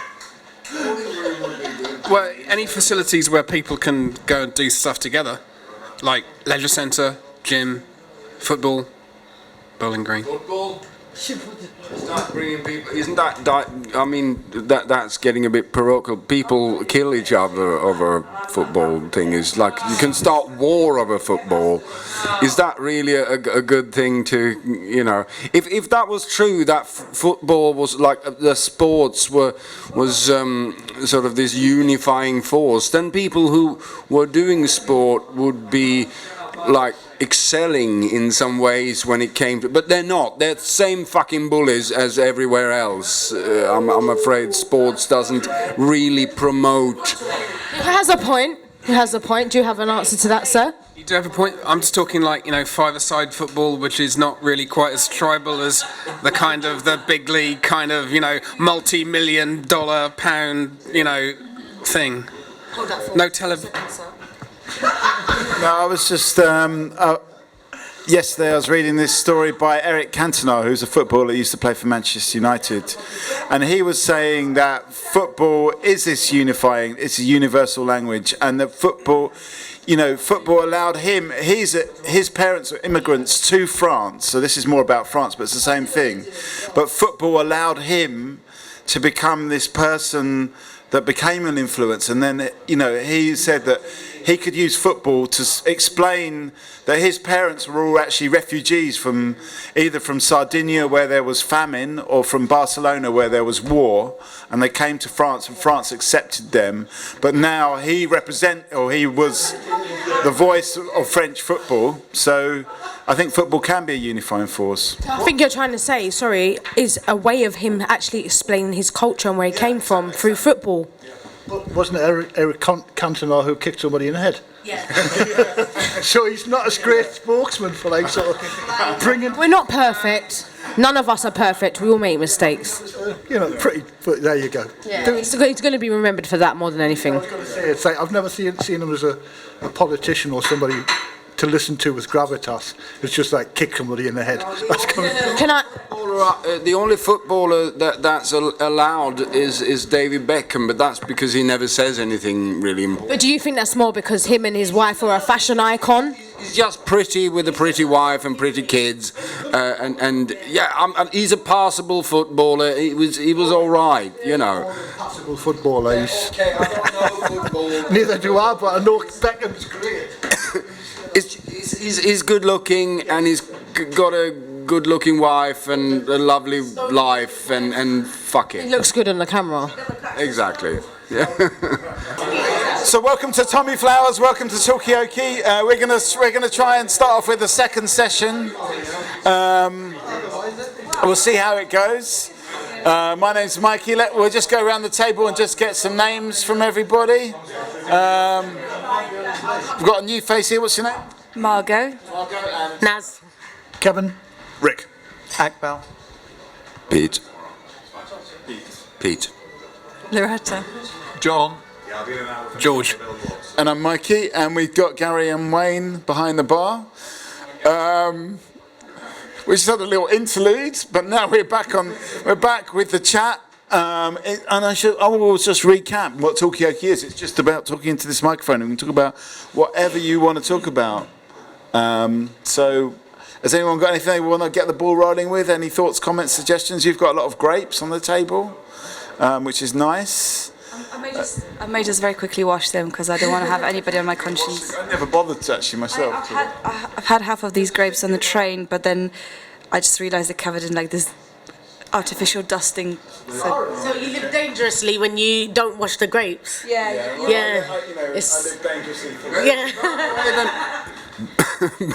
Better to burn away. Better to burn out than to fade away. Yeah. Okay, well, we could talk about living dangerously. That could be something to start off the conversation. I wanted to say, apropos of living dangerously and fruit and vegetables, yesterday it's been revealed to me that apparently, when salad goes a little bit mouldy or brown around the edges, apparently it's caused by some bacteria that can actually make you feel really poorly. I didn't realise that. Not that I eat that kind of salad. I work in catering, so I know that when it gets brown around the edges, you chuck it. Yeah. Botuline is the bacteria. Botulism is the actual what you get when you have Where does it come from? Does it come from the lettuce? No, it is in pretty much, and it used to be called the sausage disease because cured meat, it's a favourite horn for. Apparently boiled rice, if it gets cooled down, can also turn nasty. Okay. Rice and sausages to avoid if they're a little bit... Sweden. Do you like to live dangerously on this side of the table, George? John, Loretta? Do you like to live dangerously? I used to, but I try and avoid it as much as I can now. So. Okay, so you used to have a taste for danger. Okay. Living dangerously, John? Do you like to live dangerously? Oh, I think I agree with Loretta. Start dangerously, finish carefully. It's better than the other way around, isn't it? Is it a consequence of experience that we start dangerous and we just get more and more careful as we get older?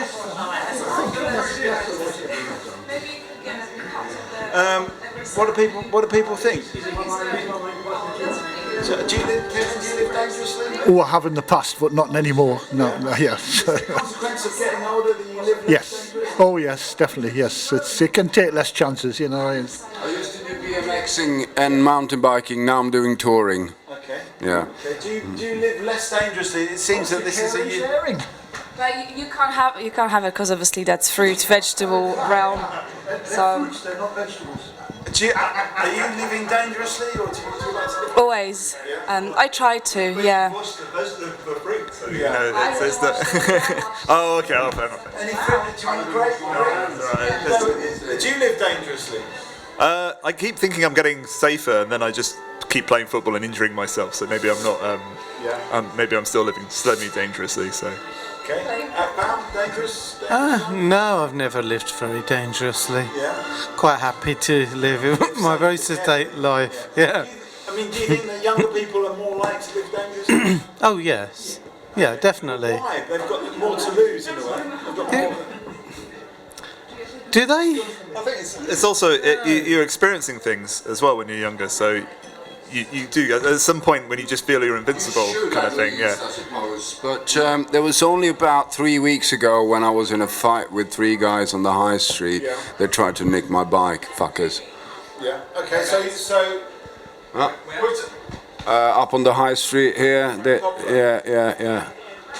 were like old geezers, my age, but we're just doing it for a laugh, mate.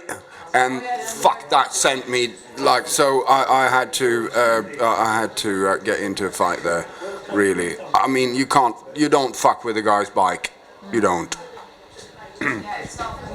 But I wondered whether, you know, we're talking about like physical dangers, but who lives an emotionally precarious life? Because that could emotion you can get yourself in a. Live emotionally precarious. Yeah, I wonder how people interpret it. Emotionally precarious / dangerous life. Okay.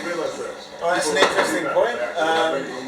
Talking about living dangerously, there's quite a dangerous set of obstacles for the people to... Pete, can you just close the door for us there? Okay, so welcome to Talkaoke. Have a great... No, I think I've lost it now. No, I'm just interested in the way you put your hand up. We've gone from like into people putting their hands up to speak now. So I'm very impressed with that. I was going to say that. And I'm like, that's what I was trying to capture. It was like missing it. You guys have missed a lot of drama, I have to say. But anyway, well, I'm not going to go back there. No, so we have got Margot, we've got George, we've got John. We had Loretta, she's gone. We've got Peter or Pete, and we've got Akbar, we've got Rick. And Kevin, what's your name? My name's Tim. And Ritika. What's it? Ritika. Ludica. Yeah. And I'm Mikey. And at the moment we're talking about living dangerously. Are young people more likely to live dangerously? But then Margot brought up this idea of what about living emotionally precariously? Live dangerously on your emotions. Well, yeah, absolutely. Because you know, when you're younger, especially, you tend to have the most irresponsible relationships, perhaps shouldn't, that are like torrid affairs and all like lots of good fun, but they always end in tears. So you know, and then eventually you learn to take your hand off the stove and not put it back on. That's the optimistic version, I'd say. Keyword there was eventually. Eventually, it takes a lot of, you know. We're talking about emotional. PS13@hotmail.com. This is the Wi-Fi password. Is it? Right, thank you. Sorry. Wi-Fi password. Need to know bases. Okay. So we're talking about living dangerously right now.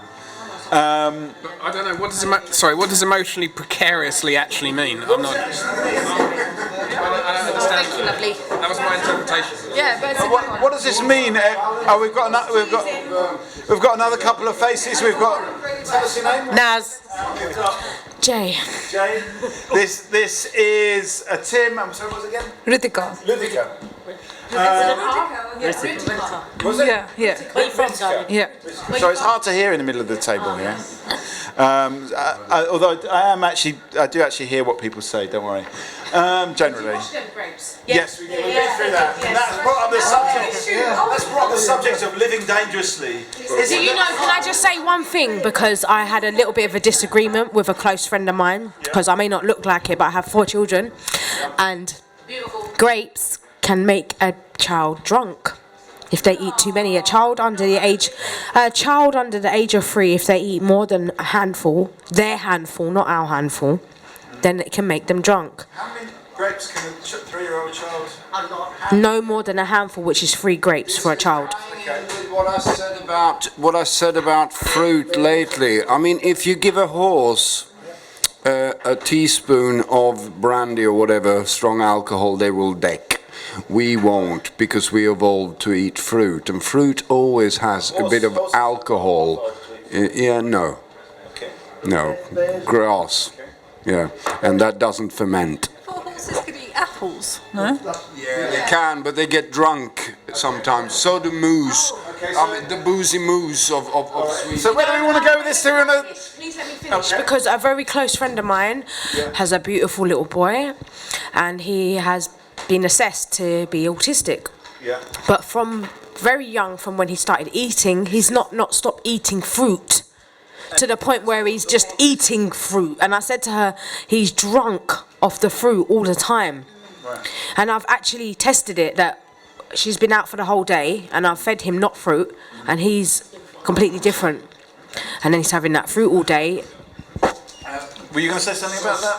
Oh, you don't. Too much. No, some people finish. Okay.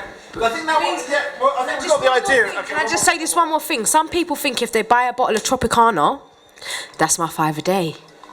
But there's about 20 oranges in that one Tropicana. You're actually killing yourself. That's too much sugar. Okay. No, isn't it? But isn't that what? It is like 5.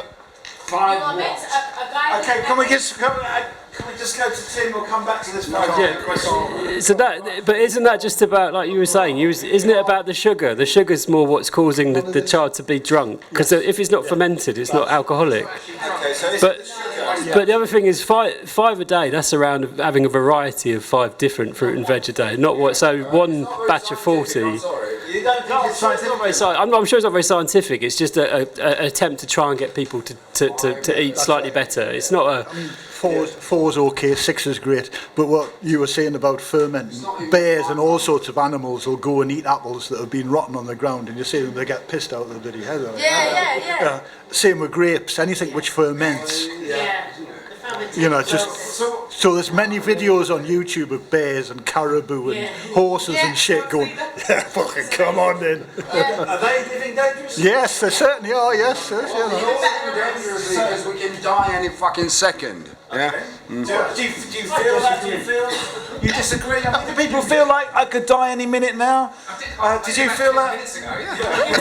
Oh yeah, well, we've moved on for 20 minutes. That was true for you. That was true for you. This is very good. What happened 20 minutes ago? Question to George. We'd rather forget the 20 minutes ago.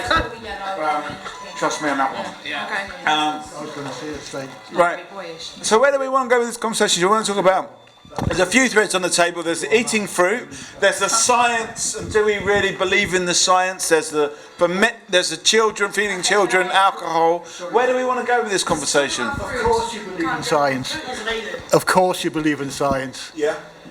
Without doubt. I don't believe in science. No, because I'm a Muslim. Even though I'm drinking alcohol, I believe. Let me just correct myself. I believe in Islam, but I cannot call myself a Muslim when I'm in a pub. Okay, I'm not going to disrespect what I know. However, No, exactly. So there's no such thing as science. It's Islam and only Islam. Okay, but didn't the Muslims invent science with their early... Yeah, but they didn't call it science. It's Illuminati that have made a Scientology. They have made their own tribe of it. No. Yeah, I'm sorry if no one agrees with me, but I know what I know. What's Islam got to do with science? Okay, well, let's spread it out. Okay, I will come back to you, but I want to spread this out. So I want to find out other people's opinions. Pete over here says that the Muslims invented science. You're saying, what does Islam have to do? Do you believe in Islam? Do you believe in science? Do you believe in another religion? What other people think about this? I have no judge against any religion. I was brought up as a Christian. Okay. However, there are certain things about Islam that nobody on this earth would have ever known all them thousands of years ago. And I've actually researched it for myself. Can you give us one example of what that might be? Muhammad, peace be upon him, would not have known that the sea parts in the middle, where the sea that is salty and the sea that is clean, it does never touch. The produce of a woman's womb, how it produces a baby, is written in the surah, in the Quran. He would not have known that. The mountains, they go beneath the earth like a tooth. How a human is, when we was first created, we're like a leech. That's why we even today use leeches to get bad things out of our body. And people believe that some people believe in this evolution, that we were created from monkeys. However, if that is the case, then why, when human beings have a heart transplant, it is from a pig? Okay. And in Islam and Christianity, in the Bible, as grown up as a child, going to church every Sunday, in the Bible it says you must not eat the flesh of swine, you must not have sex before marriage, and women covered their hair, Christians, and that's the same in Islam. The only difference between Muslims and Christians is that we believe in Islam that Isa, Jesus, is the prophet. He is not a son of God, because God is not a human being. Okay, so there's quite a lot there. I mean, we just wanted one thing. I mean, it's good to hear all of these things, but the question is really about belief now on the table, and how do we frame our beliefs? Just one thing. Originally, baboon hearts were used in heart transplants, rather than and swine and pig hearts are never used. Pig valves are used occasionally, but not. They don't use hearts. With a whole heart. Pigs are the whole heart. Okay. Pigs are the closest to human flesh. This is why the army practices stitching pigs up instead of humans.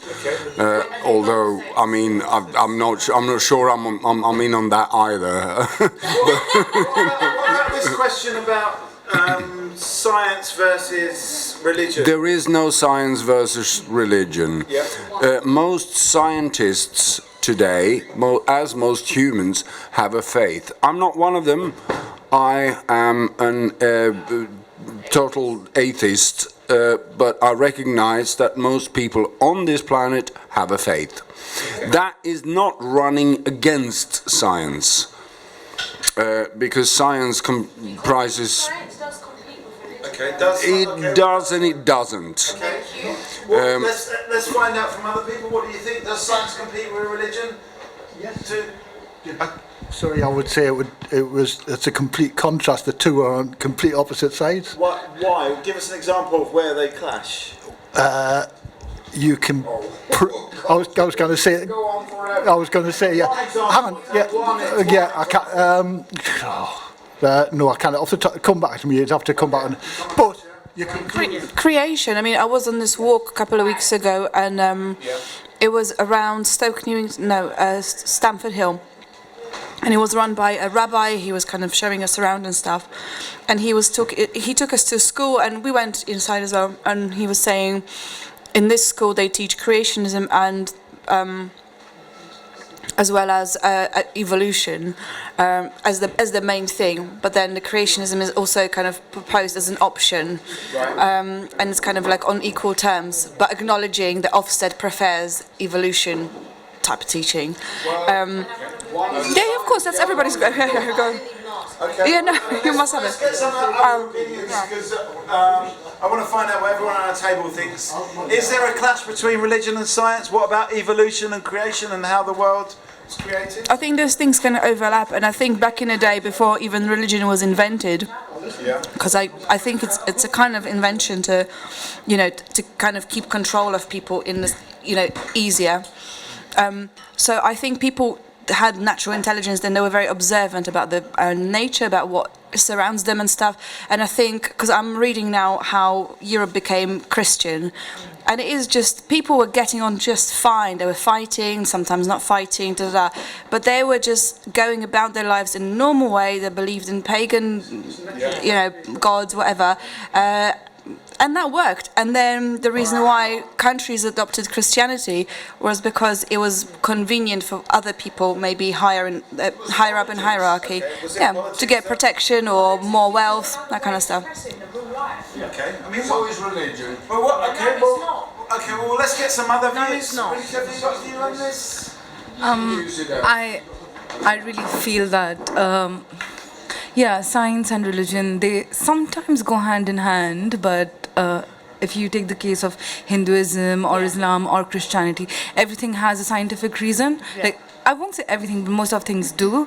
But then again, science is against religion. Okay. I mean, what about this question of creation? I think that seems to be like evolution. We heard about monkeys, whether we come from monkeys. Yeah, I think I do believe in evolution more than Adam and Eve. Yeah. Okay. Yeah. All right. I just want to get other people's views around the table. So George, John, we haven't heard from. Loretta, we haven't heard from. Oh, maybe we have heard from. What is the question? Well, where do you stand on this question of creation? Can the two sort of views of the world live hand in hand? I'll come back to you. Come back to me. I'm thinking. Yeah. I'm going to think of Koki right now. I do find it entirely reasonable that everybody who wants to should ask where we came from, why we're here, what we're doing. And if you're not one of those who has access to a mountain of evidence or the means to obtain it, then you'll probably come to a fairly startling and sudden picture of how it all happened. Those who do collect the evidence will say, no, it's not like that. The evidence suggests something else. But in the end, if we can't talk to each other, I don't think we'll ever find out. Okay, so it's about, in a way, contrasting all these different views together. What are you saying? Because my mum fucked my dad. That was why. That's why. Like they said in South Park. South Park. That's the gospel. Okay, so South Park is also we've got science, we've got religion, and we've got South Park telling us how the world got to where it was.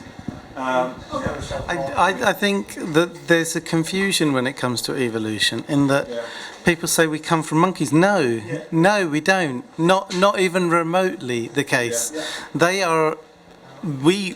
Monkeys and us come from a common ancestor, and that common ancestor didn't look like a monkey or a human. In terms of bipedalism, my area of interest is bipedalism. Yeah. So our common ancestor were walking on two limbs. Without assisting. Okay, not four limbs, and. All the evidence at the moment points to bipedalism or a bipedal common ancestor, and an arboreal bipedal ancestor, one that came from the forest, lived in trees, but was predominantly bipedal, so was on two limbs. So this common ancestor has nothing to do with monkeys. So that bipedal ancestor. Something to do. Well, they're the common ancestor. How does it fit with any of the religious? It doesn't. I mean, I feel.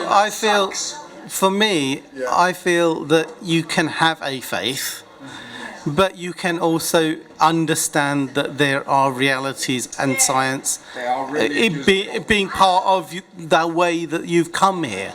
The faith is just something that's essentially man-made, but it helps people, and I think there's nothing wrong with having a faith, But doctrine doesn't necessarily mean, every faith changes throughout the years. There's no faith that doesn't. So every faith seems to evolve. And you can't just say, well, this is how it was 5,000 years ago or whatever, and that's how it's always going to be, because we knew more then than we do now. We don't. We change. We learn more as we go along. Every year we learn something new. Okay, okay. I wanted to go back slightly to the South Park. Yeah. I don't want to particularly specifically talk about South Park, but what that stands in my mind, what that made me think of is where else do we get our knowledge about the world? And certainly these days it's from memes. And I just came back from a session with a group of young girls, and I said, what was the thing that made you laugh and stuff this week as an icebreaker thing? And a lot of them said, my friends make me laugh because they were embarrassed, they didn't want to say anything out there. And someone said, like, memes make me laugh. And actually I've noticed it's not just children or young people, like people in general, they really pass on the knowledge about the world through memes. And it's like, and sometimes it's really stupid, but I think, and really base and rude and stuff, but I think essentially it's informative of the things that we find taboo subjects, or things that we're excited about, or we're not sure how to tackle, so we kind of laugh about it. But memes as a thing became how people learn about the world now. Okay, so memes are what we really learn from, not religion, not science, but memes, like in South Park. Yeah, I was going to say.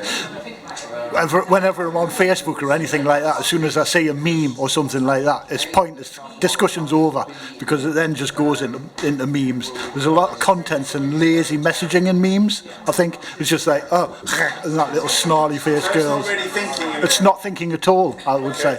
So we're talking about memes. Do you have something to say, Tim? No. Rick? I love memes. Just because they're just. Off the top of my head, I can't remember. But I'm just sharing memes all the time and stuff like that, or jokes. Yeah, Where does memes? Okay, so we're talking about different ways. What's that? What does it mean? What does a meme mean? Okay, well, you brought up with memes. Yeah, I said, what does it mean? I just made a joke. Okay, well, never mind. So we're talking about. Where do we get... Sorry, I was just being a bit meme then. But anyway,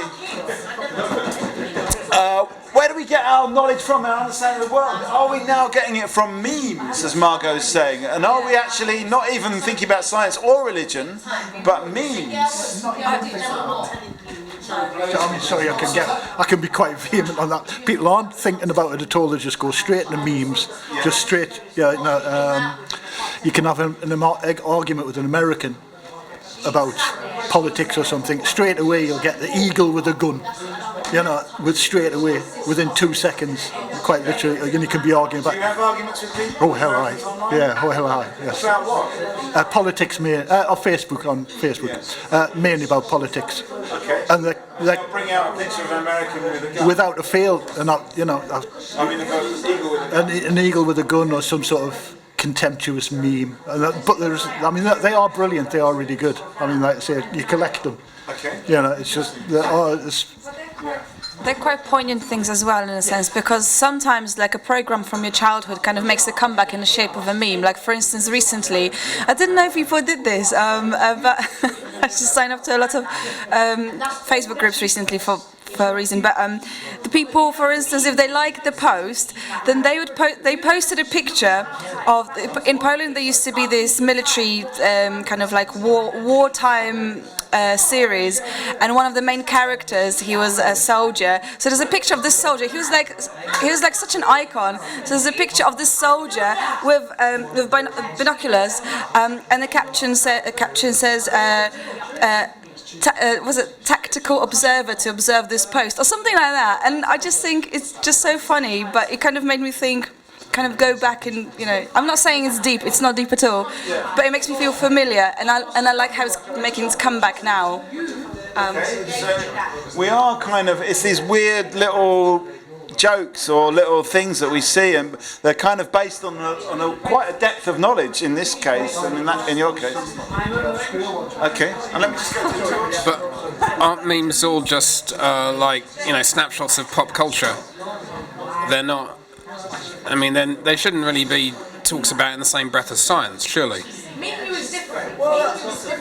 There's tons and tons of science memes. Okay, science memes. The thing is also some are also completely fake as well, and it's knowing what's, you know, that people can. But because someone will make a statement in something.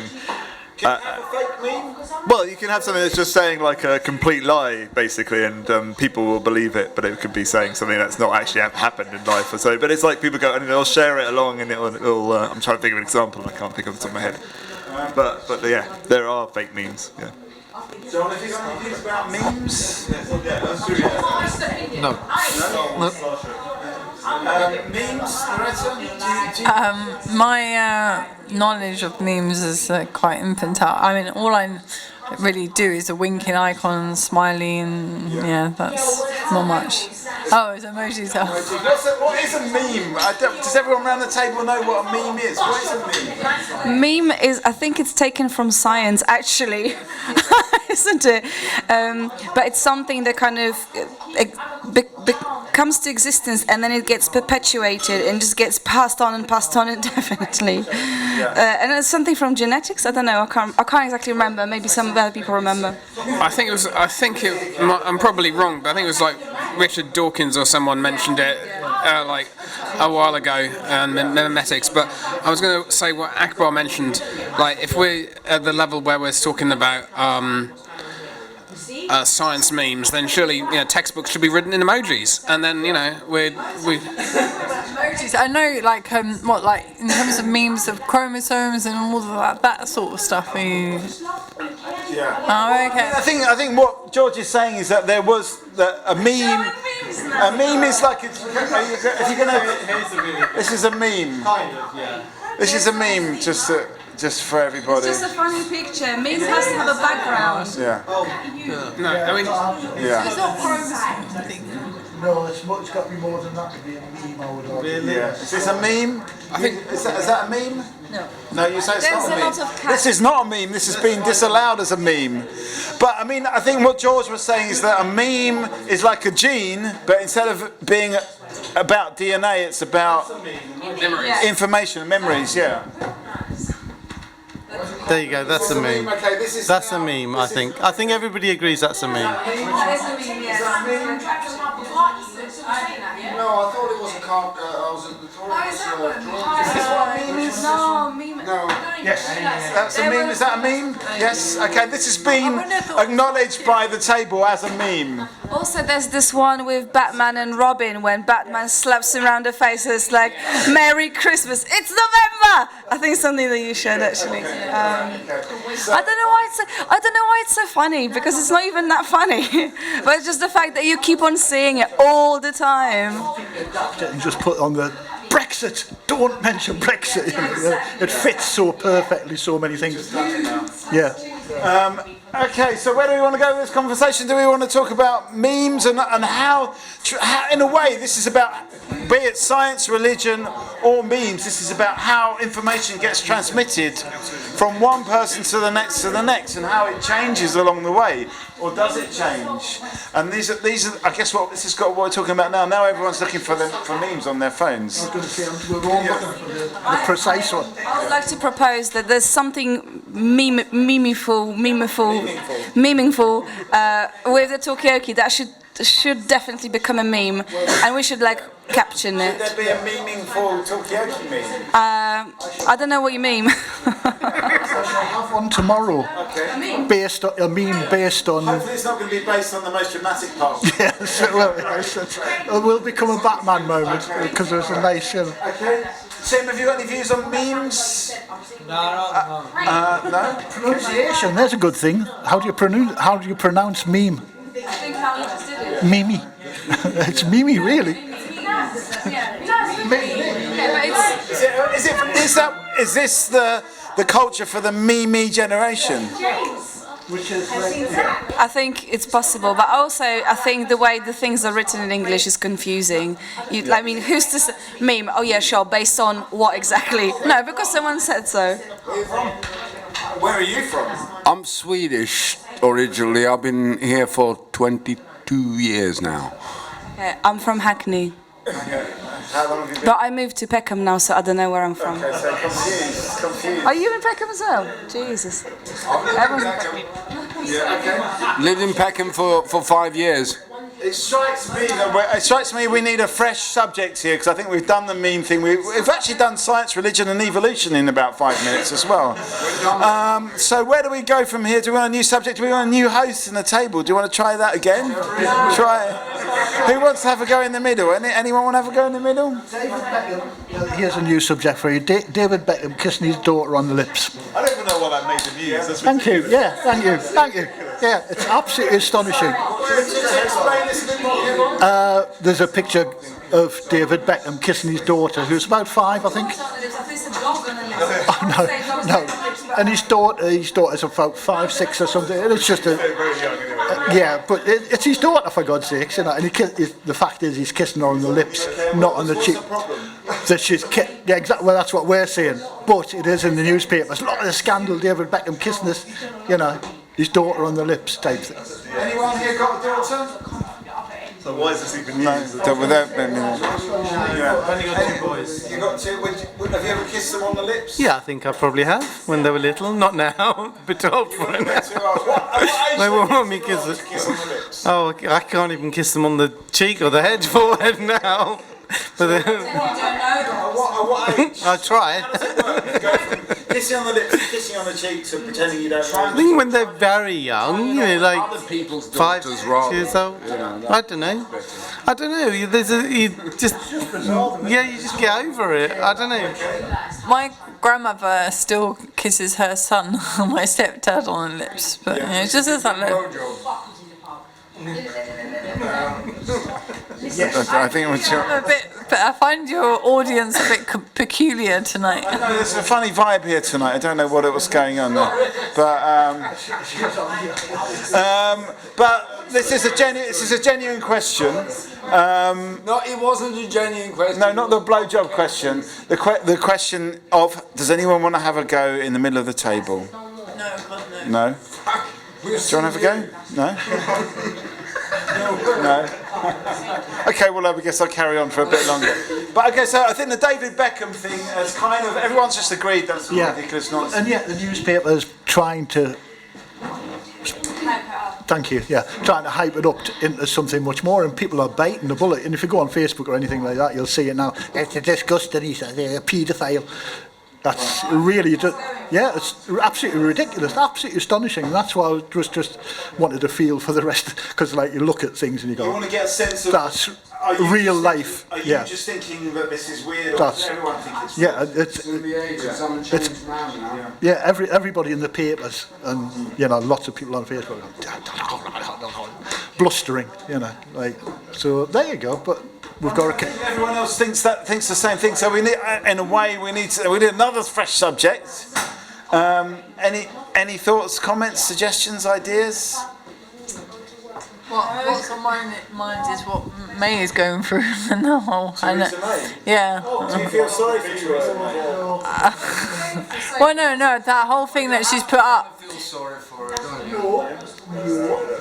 Well, if we should accept it, or if there's going to be another. Just listen to Lorenzo, please. If we should accept it, or if it will entail a second referendum, or just be if a no vote of confidence will, lead to like bankruptcy in this country, really. What do you think? What do you think is going to happen? I think we should probably just stick to the deal, unfortunately, because I don't think we're going to get a second referendum. It's not going to happen. It's going to fizzle out. What do you mean? What's going to fizzle out? The whole Brexit thing. It's going to have to fizzle out. Do you think it's going to be like we just pretend it never happened? Yeah. Yeah. Like what happened because they're so dead, hell bent on taking us out now, and they won't really. sort of briefed on what would happen. I'm not saying that everyone that voted Leave was a racist, but I'm saying every racist voted Leave. Okay. So will it fizzle out, as Peter's saying? Is it just going to... we're just going to go through it because we said we were going to go through it now? Do you know what we're talking about over here? Have you got a view on this? Referendums. Hang on, I'm just going to Riddick. Yeah, I mean, I have second thoughts about Brexit. Yeah. Sometimes I feel it shouldn't happen, but then again, I feel if it does happen, then, you know, it means equal opportunities for a lot of other countries.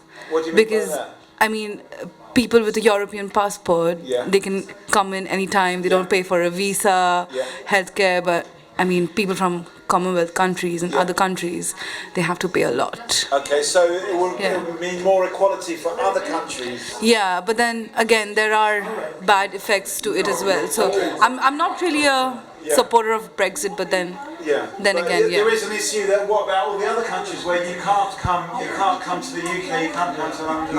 I think that there is that there's an argument to be made for that. I know people that voted to leave because they were fed up with white immigration.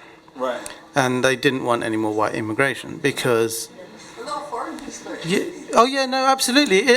Lots of Asian people voted to leave because they didn't want white immigration. No, and it's because they feel that white people are getting the jobs that brown people would otherwise get. Right. And the white people and the white racists think that they're all brown that are coming from Europe for some reason. Okay. But they just have this... It's a very odd thing that's happened that we will leave Europe, whether we like it or not. There is very unlikely to be another referendum. And think that? Because the law is in place to make us leave. We have to follow the law. The law's there, and we're going to leave on the 29th of March. Whether we agree this deal or we don't agree this deal, we'll leave without a deal.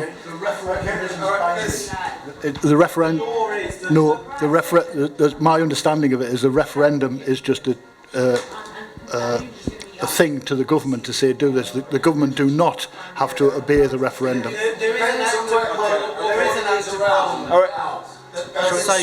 If we need to change the law, if we need to change the constitution, we need to have two referendums with a general election in between. Did you hear that? But yeah, in Sweden, if we want, EU is not the constitution, but if we want to change the constitution, the law is we have to have two referendums with the general election in between. Now, don't you think that would be a good idea? Did we kind of get our process a bit wrong with this? So it's the same old meme where Batman slaps Robin's face. Don't mention Brexit. Sadly, it's been mentioned. That's where we're going. You want to get rid of the Ukrainians and the yes. That isn't what Brexit meant. Okay. So I think everyone around the table would agree that what people thought Brexit was about and what it turns out to be about are two different things.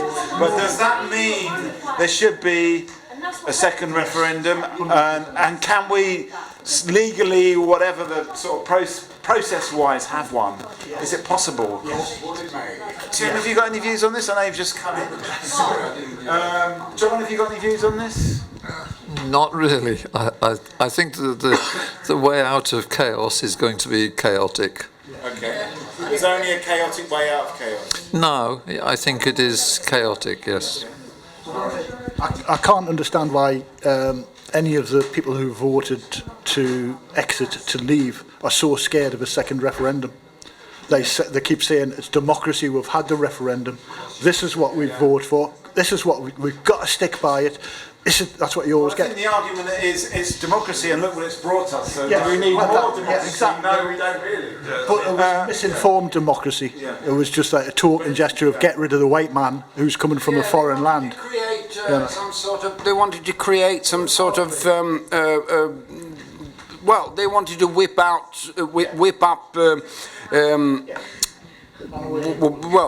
get rid of pesky immigrants like me, you know, and just ask, 'cause you said earlier on, because you said something about being an immigrant and people not wanting you here.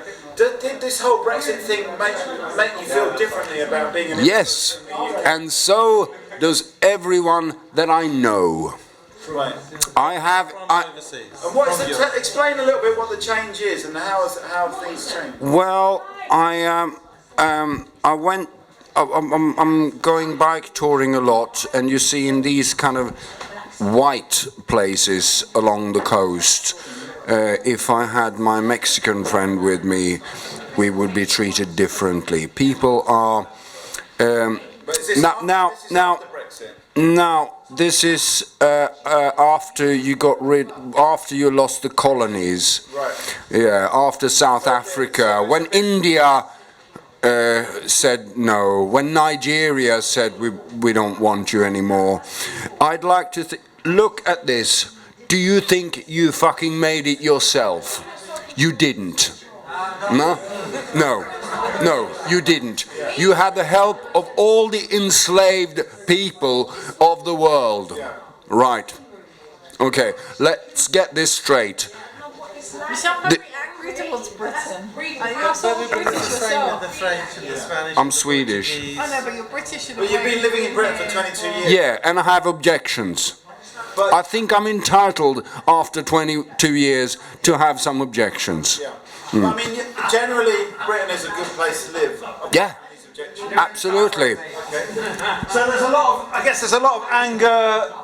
Brexit has Brexit made it worse? Do you think it was always there? This xenophobia that you've described? No, it was created by David Cameron, the pig fucking shit weasel that he is. You know. There's a little bit of anger towards David Cameron as well. I just want to bring in some other people on that haven't maybe said it. We're talking about Brexit. It's increased xenophobia. There's this sense of the going back sentiments. Yeah. Okay. I mean, I think it's hard to say whether it's increased xenophobia in as much as it's being expressed more, and people feel that they're legitimate. They feel that they're legitimately able to march in Whitehall, being openly racist. Thousands of people marching in the West End being openly racist. So to that extent, it's become much more prevalent. But when you had the National Front, when you had the BNP, when you had EDL, now you've got flaming FDLA, whatever they are. It's always been there, but now it's been normalised, if you like. So it's legitimised, right? Well, people think that they've got the right to. Well, people are taking their right to go out and be racists. That's what's happened. People are. But you think they were racist all along? Is that what you're saying?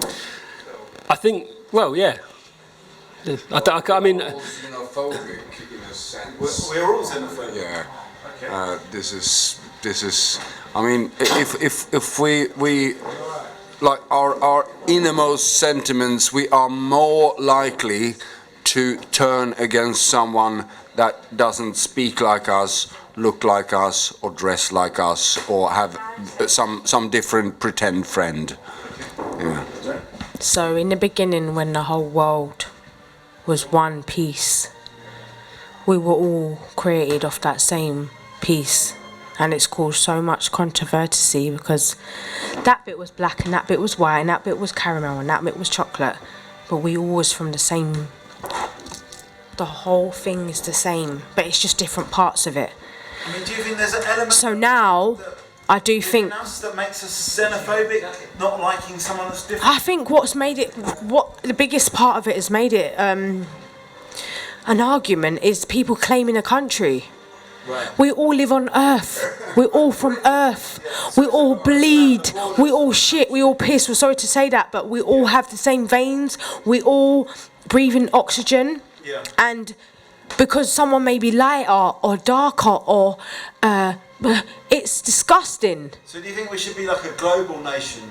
We are all created from Adam and Eve. Do we forget that? We forget that we all came from Adam and Eve. We are all human beings. There's no, as much as people can think whatnot. For me, and this is not me preaching, by the way, this is just me just putting it out there because I was brought up as a Christian. In Islam, it's that the angel came to earth and asked the earth to please give one clean slate so that Allah could create human beings. And the earth didn't want to give up a clean slate. He felt like he was going to be uneven. And the angel went back to Allah and he said that the earth is refusing. And he said, tell the earth I'll take the whole of it and destroy it all if it doesn't let me take a whole clean slate. And the earth said, it was a compromise. Okay, let me take one clean slate, then it's not uneven in you, it's not making you feel a bit smaller or a bit bigger, it's just one clean slate and you're still left with your diameters. Okay. I mean, what do people think? Is it all about the countries, in the ways of the countries that kind of create this xenophobia in the end? Is it? All, like I said, bleed the same. We all eat, we all need oxygen, we all need love, we all need... So we may all be from different places, but we all have similarities together. I think it's interesting, we are all exactly the same, but people will find some difference to hook onto. Left-handed people. Left-handed people used to be demonised. Yeah, demonised, yeah. But so white people... Now they're intelligent. If you like, you know... So do you think we're always finding... Is it within us that we always find a difference? Is it about countries, nations stirring up a sense of national pride and therefore international hatred? It's like trying to make everyone to be this one Barbie doll situation, and if you're not like that Barbie, then you're clearly not righted. Where I grew up, I was taught to hate, in this order, Southerners, Finns and Lapps. Okay. Yeah, I'm from northern Sweden, so... Is a Lapp different from a Finn? Yes. Okay, I didn't know. All right, yeah, well, I'll forgive you for that. Well, the Lapps are the Sami. They are what the population that roams around the Arctic Circle. They have a different language. The Finns are more related to the Hungarians, the Hunnic. Yeah, so they pushed up through Europe and settled in Finland. The Estonian and Latvian languages are roughly the same as well. Can I ask you a question? Yeah. Where are you from? Northern Sweden, the armpit of Sweden where it almost turns into Finland. So technically you are an immigrant. That's what we're yes. I am. You missed that bit, but then we were talking about that. But I missed it because I remember earlier hearing you talking about immigrants. And it dawned on me that we all are immigrants. Yes. I am Jamaican, Saudi Arabian and Polish, even though I was born here. Yeah. And I think the worst thing about this country is that we ain't letting anyone in. But what do you mean letting anybody in? This world is created for us all to share. Yeah, okay. I mean, I would like to just introduce a humorous interlude, because all the while you were having deep conversation, I've created a meme. Created a meme? Yeah. I've got an application. I've created a meme in an application. Making Talkaoke memeing for again. But again, it's covered by the logo. Yeah. Anyway, so you've created a meme in the meantime. But have you got any views? In the meantime. Is there anyone around the table who doesn't have some kind of immigrant story, who is like pure as far as London? As far as I know, I am. As far as I know, but I would never say that I'm a pure Englishman, because there was Vikings and all the Vikings and Nordic people. Some Viking in there as well. 90%, 100% sure. There's going to be some Nordic. Polish. What's that? Polish. Polish. Yeah. Okay. Indian. Indian. Okay. Yeah. Polish. George. I'm a quarter Welsh and the rest English, and that's it. English.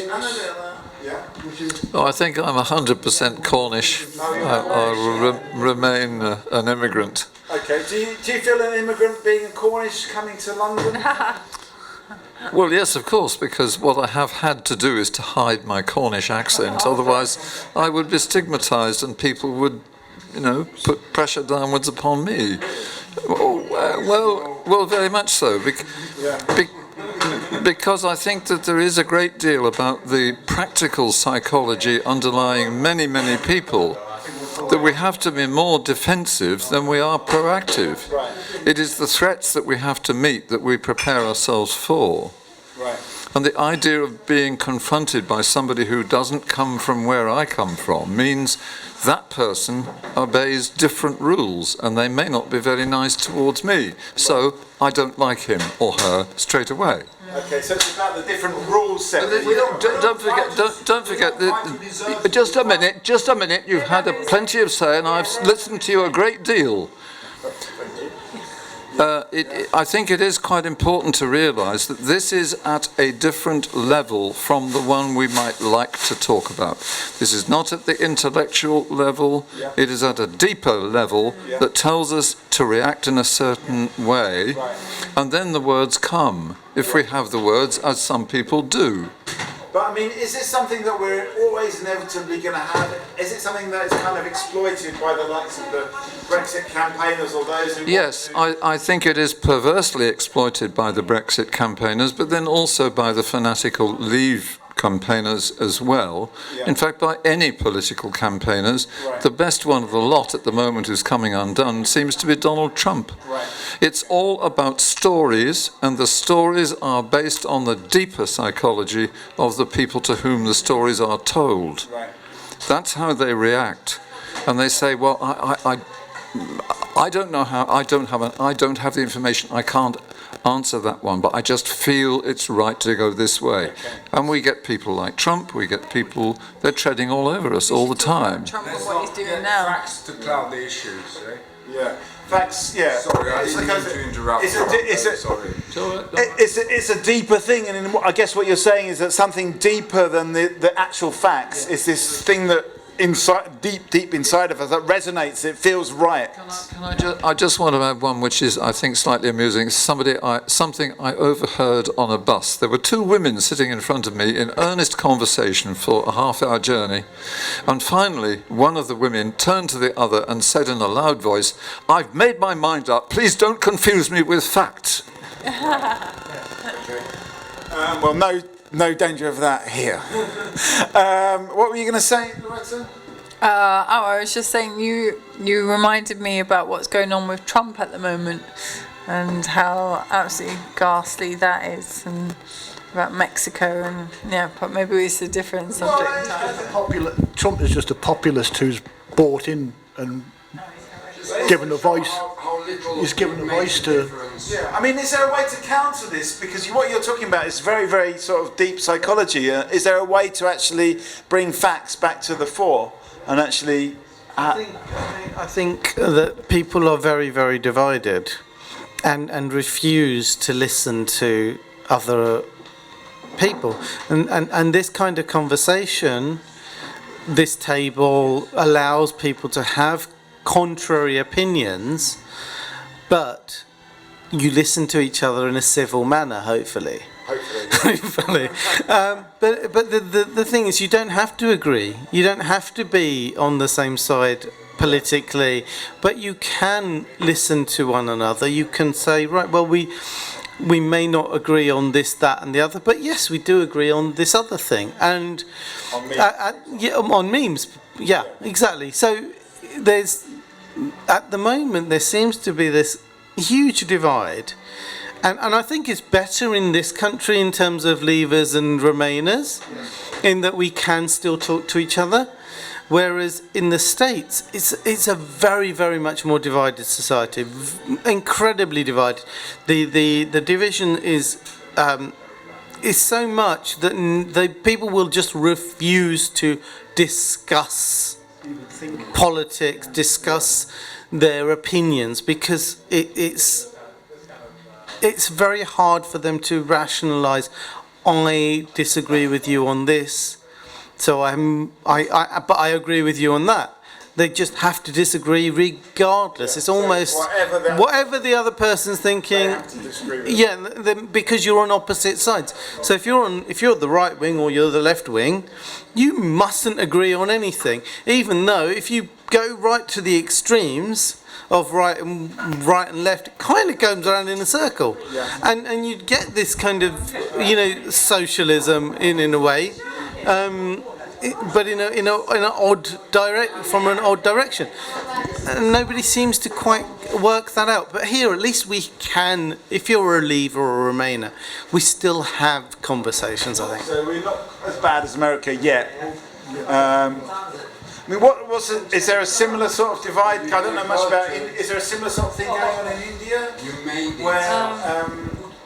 where the facts are kind of consequences? Yeah, absolutely. I think in India it's more about religion at the moment. So there's a huge sway of saffronization and Hindutva politics, where the current government is preaching against Islam and Muslims. So yeah, that's happening there. Right, so there's a kind of division going on there as well. Yeah. And is there any insights about how to counter this? Or is it just what we have to accept these days? Like personally, I think it's happening because of the memory of partition in South Asia, especially in the border states, where people still dwell on the memory. Okay, they still know, like the Muslims know, okay, the Hindus killed everyone, and the Hindus know, which is the large part of India is Hindus. They think, oh, the Muslims killed and raped our people, which is why I think they are playing on the politics of memory to create that. So it's about, once again, it's about politicians kind of like... Yeah. I think actually it's playing on a perceived memory rather than an actual memory, in that it's younger people that are getting aggravated about these things, and people that remember partition or were there before partition. I mean, my dad's Sikh, but we have mosques and things in Punjab where we live. Very, very small Muslim communities, but there are mosques there. My dad will go to the mosques, and just as he will go to the Hindu temples and the Sikh temples and everything, because when he grew up, there wasn't the same divide that there is now. So how did that happen? How did it kind of get worse then? And how did... I think that it's politicians exploiting people and exploiting the natural xenophobia people have, and by is it it's a natural xenophobia? Everybody has, absolutely. There's a fear of the other. There always is, and there probably always will be. Right. But you know, I think certainly in India and in every country around the world, politicians exploit that fear of the other. They've worked out how to exploit it. No, I was only going to ask if that was the situation in Kolkata, whether you think that people, whether, as you were saying, that the older generation who actually had some direct contact with partition have moved beyond, or whether you think that generation, whether there are still divisions in that, because obviously it's also quite regional. I was going to say it's still quite the experience, I'm guessing, is quite different according to the different parts of India. Yeah, like I'm from Calcutta, which is like the border of Bangladesh. Yeah, so my grandparents were a part of the partition, and then they told stories to my parents, and they have that preconceived notion. Okay, this is what happened, but they don't know the other side, and they've told us those stories. But then we've grown up, we've read books, and we know that's not the truth. So we have our own beliefs. But then again, grandparents more accepting of the other faiths, or no, but you know, because they were a part of the partition and they've heard it and they've seen it, they just believe what they want to believe. Right. They don't know the other part. So yeah. So believe what they want to believe. In Sweden in the 90s, there was a great influx of Bosnian refugees. They came from.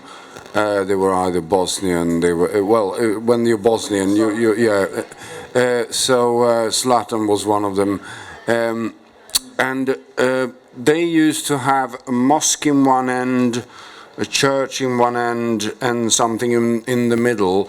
And all of a sudden, and they lived with that since generations. They always had a war every generation, and they always thought, well, let's live in the Balkans, yeah. They all thought that, okay, let's live a generation without a war. Let's try. And it never worked. They always fucking fought.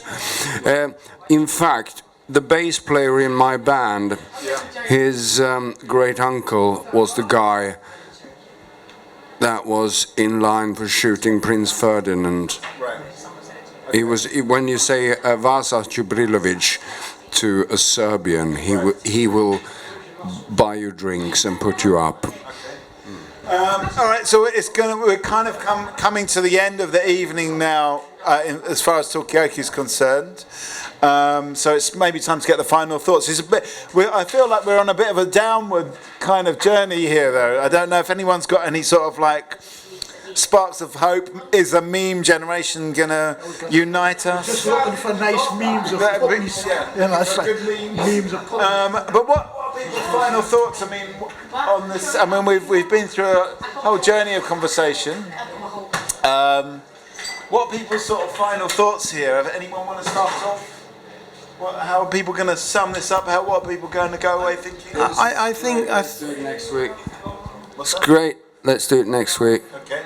Well, we're actually not going to do it next month, but in January, look out for us at the end of January. Okay. I think that there's hope. At least I think this country isn't as bad as an awful lot of places, and there is hope. We can talk to each other. We still have this ability to converse, and you know, Talkaoke is part of that conversation, and it's really important that we do talk. And you know, you don't, I mean, as I say, politically maybe we're not all on the same side, but that's okay. You know, if you're all on the same side, it gets very boring. And you know, and nothing, you don't learn anything if you only talk to people from your own bubble. There's no change, there's no evolution if you don't listen to other people and know different ideas basically and thinking. Yeah. Is that your final thought? Yeah. No. Pass. I haven't got a final thought. I think I'm on a bit of a downer actually. I'm going to come back up. Well, no, I think just talking about all the Brexit, the xenophobia and the racism, and I think because I think it has really shocked me the fact that within 10 years you can see marches happening in central London, which you thought were part of our past. And that people just don't really realise that that is actually happening. So someone like Tommy Robinson is kind of dismissed a bit. So whereas actually there's quite a significant threat in that sense. So anyway, so my final thought is people need to take it seriously. That's it. Final thought? Let's just be hopeful, I think. Yeah. Final thought? Or are you still doing the I just found a meme that encapsulates a few things we were talking about and introduces cats because they are very important in the meme sphere. So here's one for just a second ago. You're talking to me before I've had a coffee, says the cat. You like living dangerously, which is literally what we're talking about. So that's my contribution. Thank you. Okay. Maybe coffees all around, please, Wayne. Final thoughts, George? I think we need more bowling greens. Okay. Bowling greens. Yeah. John, final thought? Well, I'd love to end on a happy note. I think that there are signs of quite serious intercultural exchange in that people now do feel more free to engage with music, poetry, drama, writing, etc. of other cultures. The problem is that it will not suit those who own and have control of the money, who would much prefer that things stay pretty near the way they are. So there's, I think, the real difficulty. I'd be hopeful and I'd work for the first, mainly because I haven't got any money, so I couldn't possibly work for the second. But there will be a conflict there. Why do people with money want to keep culture? Oh, well, we can't start on that at this time of the evening, I don't think. Because it really has been going on for a very long time. I mean, the fact is now, if you want to organise a serious business, your major concern is how do you screw your neighbours really hard so that they serve your cause. And while we continue to do that, we're wasting our time talking about community. So I see that the only expression of community is coming through intercultural exchange. Hi there. When I was listening to the conversation between you guys about the history in India and how some of the emotions are being dragged up again with a new generation who haven't lived through it, I was listening to all that and I was thinking about how it strikes me as a little bit, not similar, but you know, how with the whole Scotland and England divide, and then the night before the vote was going to happen, they played Braveheart. It's just like, oh, okay. But at least we stuck together, so there's one good thing. So that's hopeful, at least, I suppose. Okay, so there's always people out there seeking to divide us, but there's also people seeking to unite us. And we're certainly trying to do that on Talkaoke with different levels of success. Thanks for creating the Talkaoke meme. I hope it's been meaningful tonight.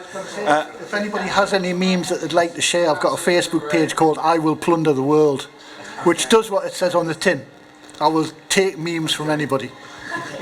With all those extra capitalists as well, you're going to plunder the world too, but plunder it of memes. And we're wrapping up. Final thought. Yeah, I just got a meme on Braveheart.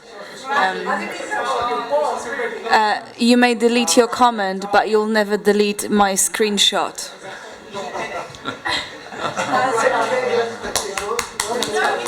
Okay, and that's where we're going to end it. That was the final thought. Thanks everyone for taking part. Thank you very much.